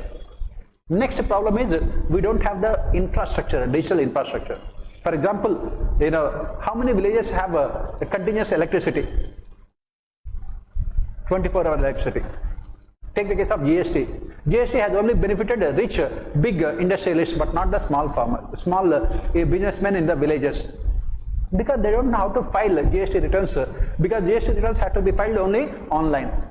For that, they have to get the benefit of input tax credits. But they don't know how to get all those things. Digital literacy is a major problem in the country. When you don't have normal literacy, how can you have digital literacy? This is another challenge. These are all the challenges of e-governance, right? Next problem is, take the case of only, we are talking about transferring money into the accounts of people, right? But how many people in our country do the entire population is covered under the banking system, universal banking system? No. Even now, also according to the statistics of the government, only around 84-85% are covered. What about the remaining 15%? You can implement this kind of digital governance only when you are completely ready. Even take panchayats also. How many village panchayats have internet connections? This is another problem. Now, Delhi is not India. Normally, when the policies are formulated, the secretaries sitting in their air-conditioned rooms in central Delhi think that that is what is India. Sorry, that is what is Bharat. Okay. Bharat is completely different. Go to interior parts of this dense forest in Madhya Pradesh or Chhattisgarh. Find out whether they are benefiting out of it or not. That is where the challenge is. These are all the challenges. And the problem is the language used. Mostly the language used is English language. The best example is during the Corona times. That is what the Supreme Court was extremely critical of the bureaucracy during Corona times, Ministry of Health Affairs. They said that, are you sitting in glass chambers? Don't you know the reality? Because this Corona application was only in English language. What about people in villages in Tamil Nadu, those who do not know English? How do they make use of these applications? Language is also a major problem. You have to develop all these applications in the vernacular languages. On top of it, the government names each and every program in Shuddha Hindi. This women reservation bill, what is it called? Nari Shakti Abhiyan Vandanam. Vandan Adhiniyam. Okay. Right? To, women, they are so exasperated looking at this name itself. They said, we don't want any reservations. We don't want any reservations also. Why can't you? All over the world, the movement is towards making language, bureaucratic language, citizen friendly. We are moving in the other direction. Right? And look at these criminal laws, the names that we had given. If the names we cannot understand, can we understand the specific rules and regulations? India is a country with multiple languages. What is the fun of coming out with only this, only in Shuddha Hindi? People of, interior Hindi belt also will have to look into the, dictionary to understand the meanings of them. Language is also a major problem in the success of digital governance. You have to talk about all of them, right? And then automatically you come out with solutions to also, right? Next, the management of sound public finances used to be the backbone of administrative systems, but unfortunately it has become the prisoner of populistic policies. Critically evaluate. This is what we keep on talking about in the class almost on a daily basis. Political populism, DBTs, that is destroying the financial systems. That is what we have mentioned recently when a conference was held in Delhi. In that conference, it was mentioned that 10 states in India are on the verge of collapse. Big states like Uttar Pradesh, Punjab, Tamil Nadu, even Andhra Pradesh, they are getting into a situation of serious debt trap. Why? Why? Because their public debt is so high, and it is also been warned that if these states were to be independent countries, they would have visualized the same kind of situation that is happening in Pakistan or Sri Lanka. Political populism. And when 14th Finance Commission has given so much of money to the states without any accountability, what all the states have done? They have used that money only to give populistic subsidies. Populistic subsidies. And that is what 15th Finance Commission has pointed out. It has pointed out that the amount of money spent by the states on capital expenditure is coming down gradually and also drastically, because they are using all the money to give only populistic subsidies. And how they are financing those subsidies? Through borrowings, which is resulting in debt trap. There are so many states in India at this point of time who cannot pay the salaries of their employees on the first of every month. Why? Because unless they get the loans from RBI overdraft, they cannot pay the salaries. In a state like Punjab, the revenue expenditure is so much that whatever the revenues that are earned by the government through revenue receipts is not at all sufficient to finance revenue expenditure. All these states have only what you call revenue deficits. When you have so much of revenue deficits, is it possible for you to invest in capital expenditure? Without capital expenditure, can a state or a country develop? That is where the problem is. I think we have discussed all these things in our classes in a more detailed manner also. We have provided the solutions also. What are the solutions we have provided, if you remember? We have spoken about FRBM. What all the states are doing in order to overcome the limitations imposed by the FRBM, they are resorting to off-budget borrowings. Most of the states are setting up public sector enterprises only for the purpose of taking loans. It is the state that provides a guarantee to these loans taken by the public sector enterprises, and these loans are not counted as part of the state fiscal deficit, so that they will not, on paper, almost all the states are within the 3.5 limit imposed by the FRBM legislation. After Corona, the central government has increased the limit of the borrowings of the states from 3% to 3.5%. And if you look at the 15th Finance Commission, almost all the states are within that 3.5% technically. But if you look at the borrowings by the public sector enterprises, it will go up to 7% or 8% also. They are indulging in manipulation of their budgets with off-budget borrowings. And maximum amount of the revenue expenditure goes only in paying the interest payments. That is what we say. Primary deficit is very, very high. Primary deficit is very, very high for all the states, because whatever the revenue receipts that are they are having, almost all the revenue receipts are going only into paying the interest payments. That is where the problem is. And to finance these high deficits, they are forced to impose maximum number of taxes also. If the taxes are very high, what happens?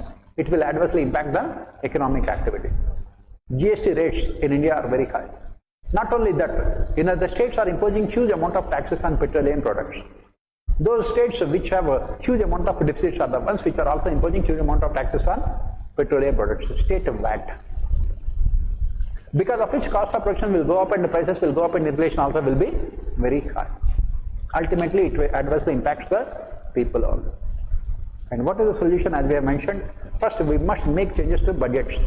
Budget should be, as the question they have asked last year also, should be able to, reinforce the confidence of the people in their governments.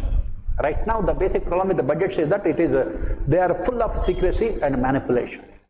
They never present the true financial picture of the governments, because there is so much of manipulation. Either they postpone the expenditure to the next financial year, because of the cash-based accounting systems, or you have, as CAG has pointed out, repeatedly, you have only off-budget borrowings to avoid fiscal deficits. First and foremost, the central government must come out with a white paper on the finances of all the states. Because unless and until you recognize the problem, you will not come out with a solution. Second, we have mentioned as part of the solutions, that every state government, it should be made mandatory as part of FRBM, that 6% of their GDP and 6% of their GDP should be spent on education and health, because no state is spending money on either education or health. Social capital is completely ignored, right? And for everything they thought that the only solution is DBT. The only solution is DBT, because you have to construct the schools and you have to construct hospitals, right, to provide services in kind. Services in cash, DBT is good but not sufficient. Because can we vouch for the service standards of the private educational schools, private schools? No, we cannot. And if you are leaving everything to the private sector, it can result in private sector monopoly. We cannot want. That's the reason why we need public sector. Especially we need public sector in education and health. For that the government has to invest. It cannot be a case that you keep on providing money into the accounts of the people. For education of children, give them 10,000 rupees per month. What is the guarantee that the 10,000 rupees will be used only for education of children? The money can be used by the father for his cultural activities, liquor. Right? Suddenly liquor consumption goes up and state's revenues will also go up. That is what we are saying. Through liquor sales, government will be financing food security. And this food security is used by the people to increase liquor sales. That is what. The problem is that our policy makers know about all these things. But unfortunately, we do not have a visionary political leadership. Everyone is running after what is called instant gratification. Instant gratification. 2 minutes Maggie kind of success. Everyone. That is where the problem is. Nobody wants to create institutions and ensure effective functioning. That is what is governance. Governance does not mean DBTs. DBTs is only one part of the governance. Right now, we have equated governance to DBTs. Take the case of farmers. The government is not serious about what is called organic farming, or it is not serious about empowering the farmers by constructing warehouses and cold storage houses and improving transportation facilities. What is the solution? Transfer money. So it is, instead of 6,000 rupees, give them 8,000 rupees. Next year increase it to 10,000 rupees. Will that be a solution? That is where the problem. You have to write all these things. Right. I think we have discussed these things so much in our classes also, all these things. Yes, let us move on to the next question. Women empowerment is essential for sustainable development. Hence it should not be reflected only in programs, but promoting concrete actions to ensure participation across institutions and communities. Critically examine. As I said in our GS paper discussions also, right? If you know about the problems of women and all the solutions, whether women are empowered or not, that is a big question, $1 million question, but you will definitely be empowered. Right? If you look at this year, all GS papers and public administration also, only issues related to women are at least 200-250 marks. Right? Yes, in GS paper 2, polity governance, you have gender justice. Right? In ethics paper, again women issues. Right? So that is the reason why you have to be careful. Women empowerment is essential for sustainable development. Okay. Hence it should not be reflected only in programs. That is what we keep on saying. What the government of India does, whenever any kind of problem, the government immediately will come out with a program and allocate money, and we say that we are showing our commitment to women empowerment.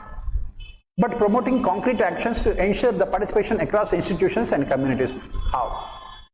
How to promote concrete action to ensure participation across institutions and communities. These are all the things we have discussed also in our entire public administration. We keep on talking about it.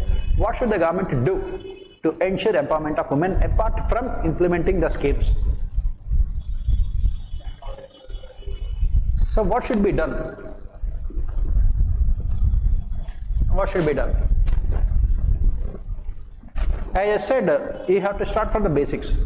First one is safety and security of women.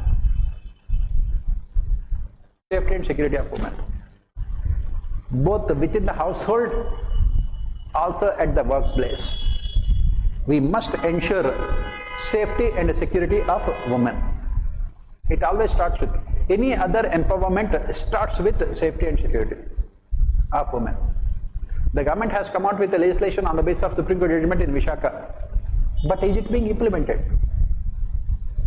That is what the question that we have to ask. It is very easy. Parliament need not discuss anything also. Nowadays, Parliament is passing all the bills with lightning speed also. The speed of Chandrayaan-3 also. Right? Parliament is passing. But where is the implementation? At the ground level. Right? Then, what else should be done? Right from the, that is what we say, life cycle approach should be followed here. Life cycle approach means from the time they take birth till the end of their life, whether the government is coming to their rescue or not. For example, maternity benefits, are they being received by the people or not? And the third is this nutrition, because if you look at in families, if you have a male child and a female child, parents always give importance to male child. Female child is not given proper food also, nutritious food also. This is a fact in the families, because patriarchal societies, they believe that the male child is the one who is carrying the family legacy. Carrying the family legacy. Right? That is part of patriarchal societies. So you have to talk about this nutritious food and everything. Fourth one is education. Why can't the governments come out with a simple policy? In case of women, let there be free education from kindergarten to whatever they want to study. Post-graduation, research, everything. Let there be free education, very simple. Why do you need hundreds of programs like Beti Bachao, Beti Padhao, all these kind of things? Only one program. Only one program. Everywhere, wherever they want to study, give them free education. Simple. If they are studying in private schools, government will finance the money. Simple. Because people don't have any faith in government-run schools. Let there be free education. Once education is taken care of, everything else will automatically fall in place. Next one is, as we mentioned, opportunities. Because women are not given opportunities in most of the sectors. As we study later also, we have, women in development, women and development, and gender and development. All these concepts we have discussed in the classes also. You have to talk about all of them. Women in development, women and development, gender and development. These are things, those who have attended our full classes, they will know all these things. Right? You have to talk about those things. Right? You have to talk about women in development, women and development, and gender and development. This is very important, the last one. Why? Because even in terms of work also, it is discriminated on the basis of gender. It is believed that women are good for only performing certain tasks. For example, front desk operations. It is said women are good for only front desk operations in service sector. That means receptionist and all those positions. Or women are good for teaching or medical, nurses and other professions. That is what kind of gender discrimination. Why we don't have women entrepreneurs at the top level in our nations? There is a glass ceiling in the private sector. Women are never allowed to reach top level positions in the private sector. And why countries like Bangladesh and Pakistan have more representation for women in legislatures than India. And we talk about Bangladesh and Pakistan being backward societies. If they are backward societies, what about India? Not a society at all. Right? It is very easy to criticize. It is very easy to make fun. But you also have to look at yourself internally. That is where the problem is. There is so much of glass ceiling, right? That is what. And the next thing is that these kind of social evils are there, dowry and other things. Can you eradicate them with legislations? Anti-dowry legislation was passed in 1960s. The legislation has died, but not dowry. Right? That is where we talk about changing the attitudes and values and behaviors of the society with the help of education. That is what we talk about. These are all the things which are needed for what is called women empowerment. Not only programs. In our Telegram group, I have given all the women specific programs also. There are 20 of them, 30 of them. You can start 100 also. But will that be efficient in the long term? No. That is what the question says. Right? Out of curiosity, I want to know, like Pakistan and Bangladesh, women are in power, then also they are underdeveloped. And countries like Arab countries, women are not very but they are developed. There is no sense of women power. Come again, in Arab countries they are developed. Yes. What do you mean by that?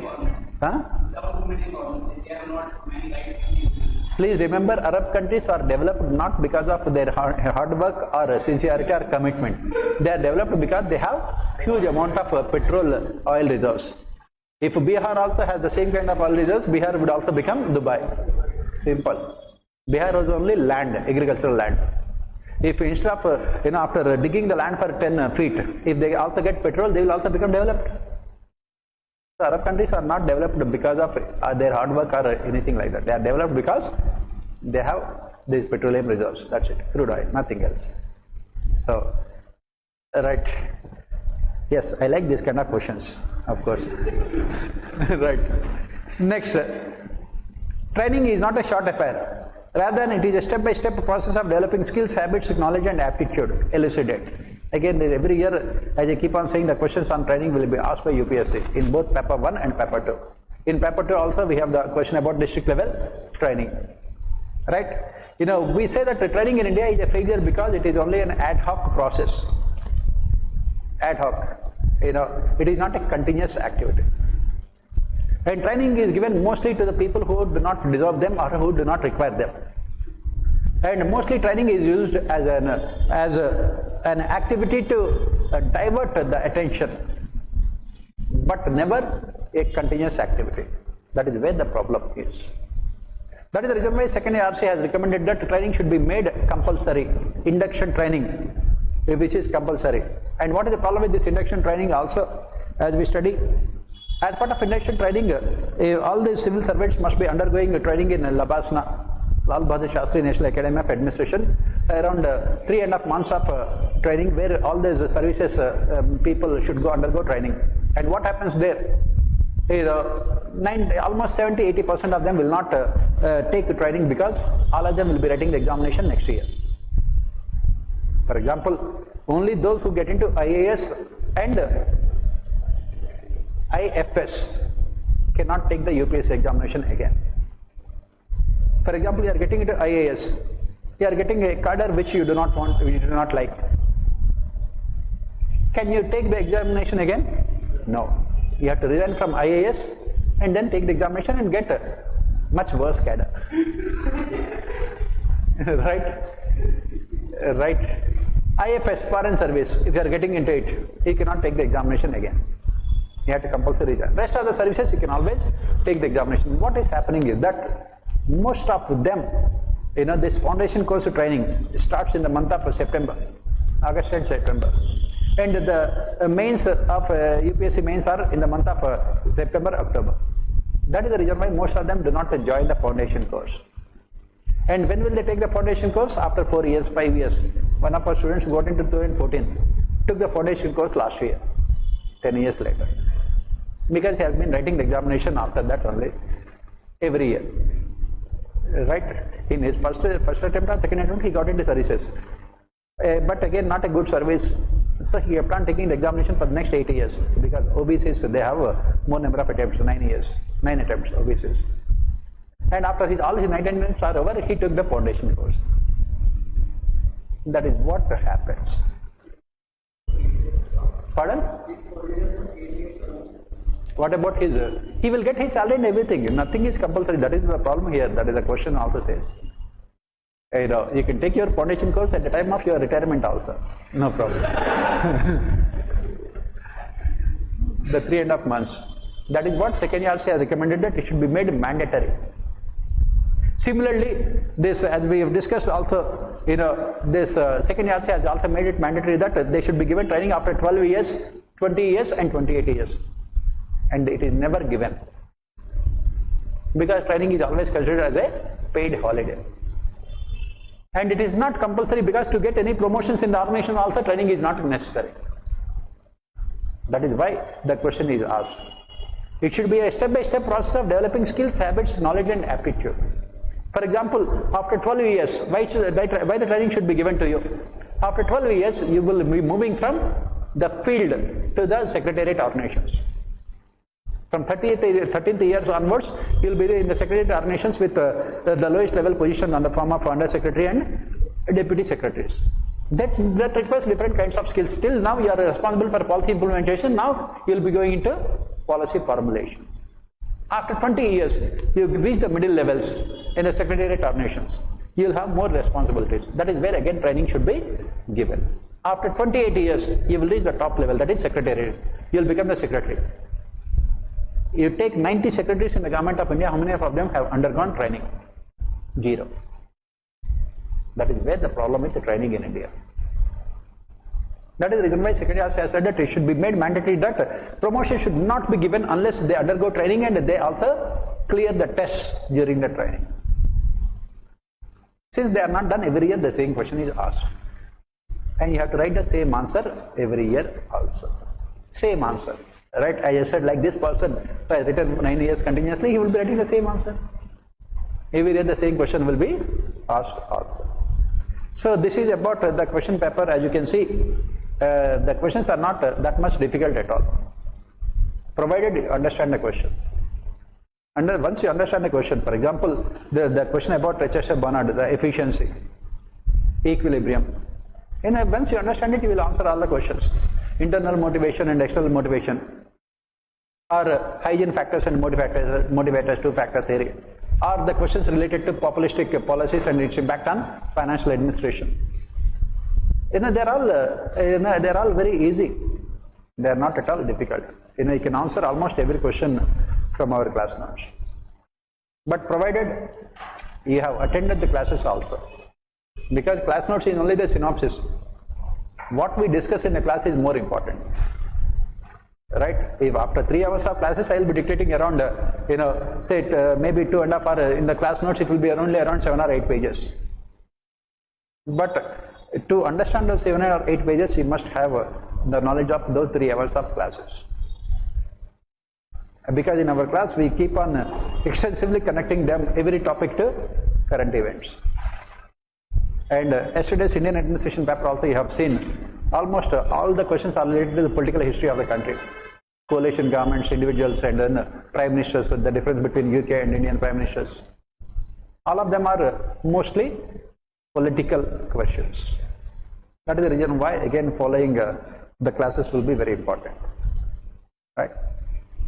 Yes?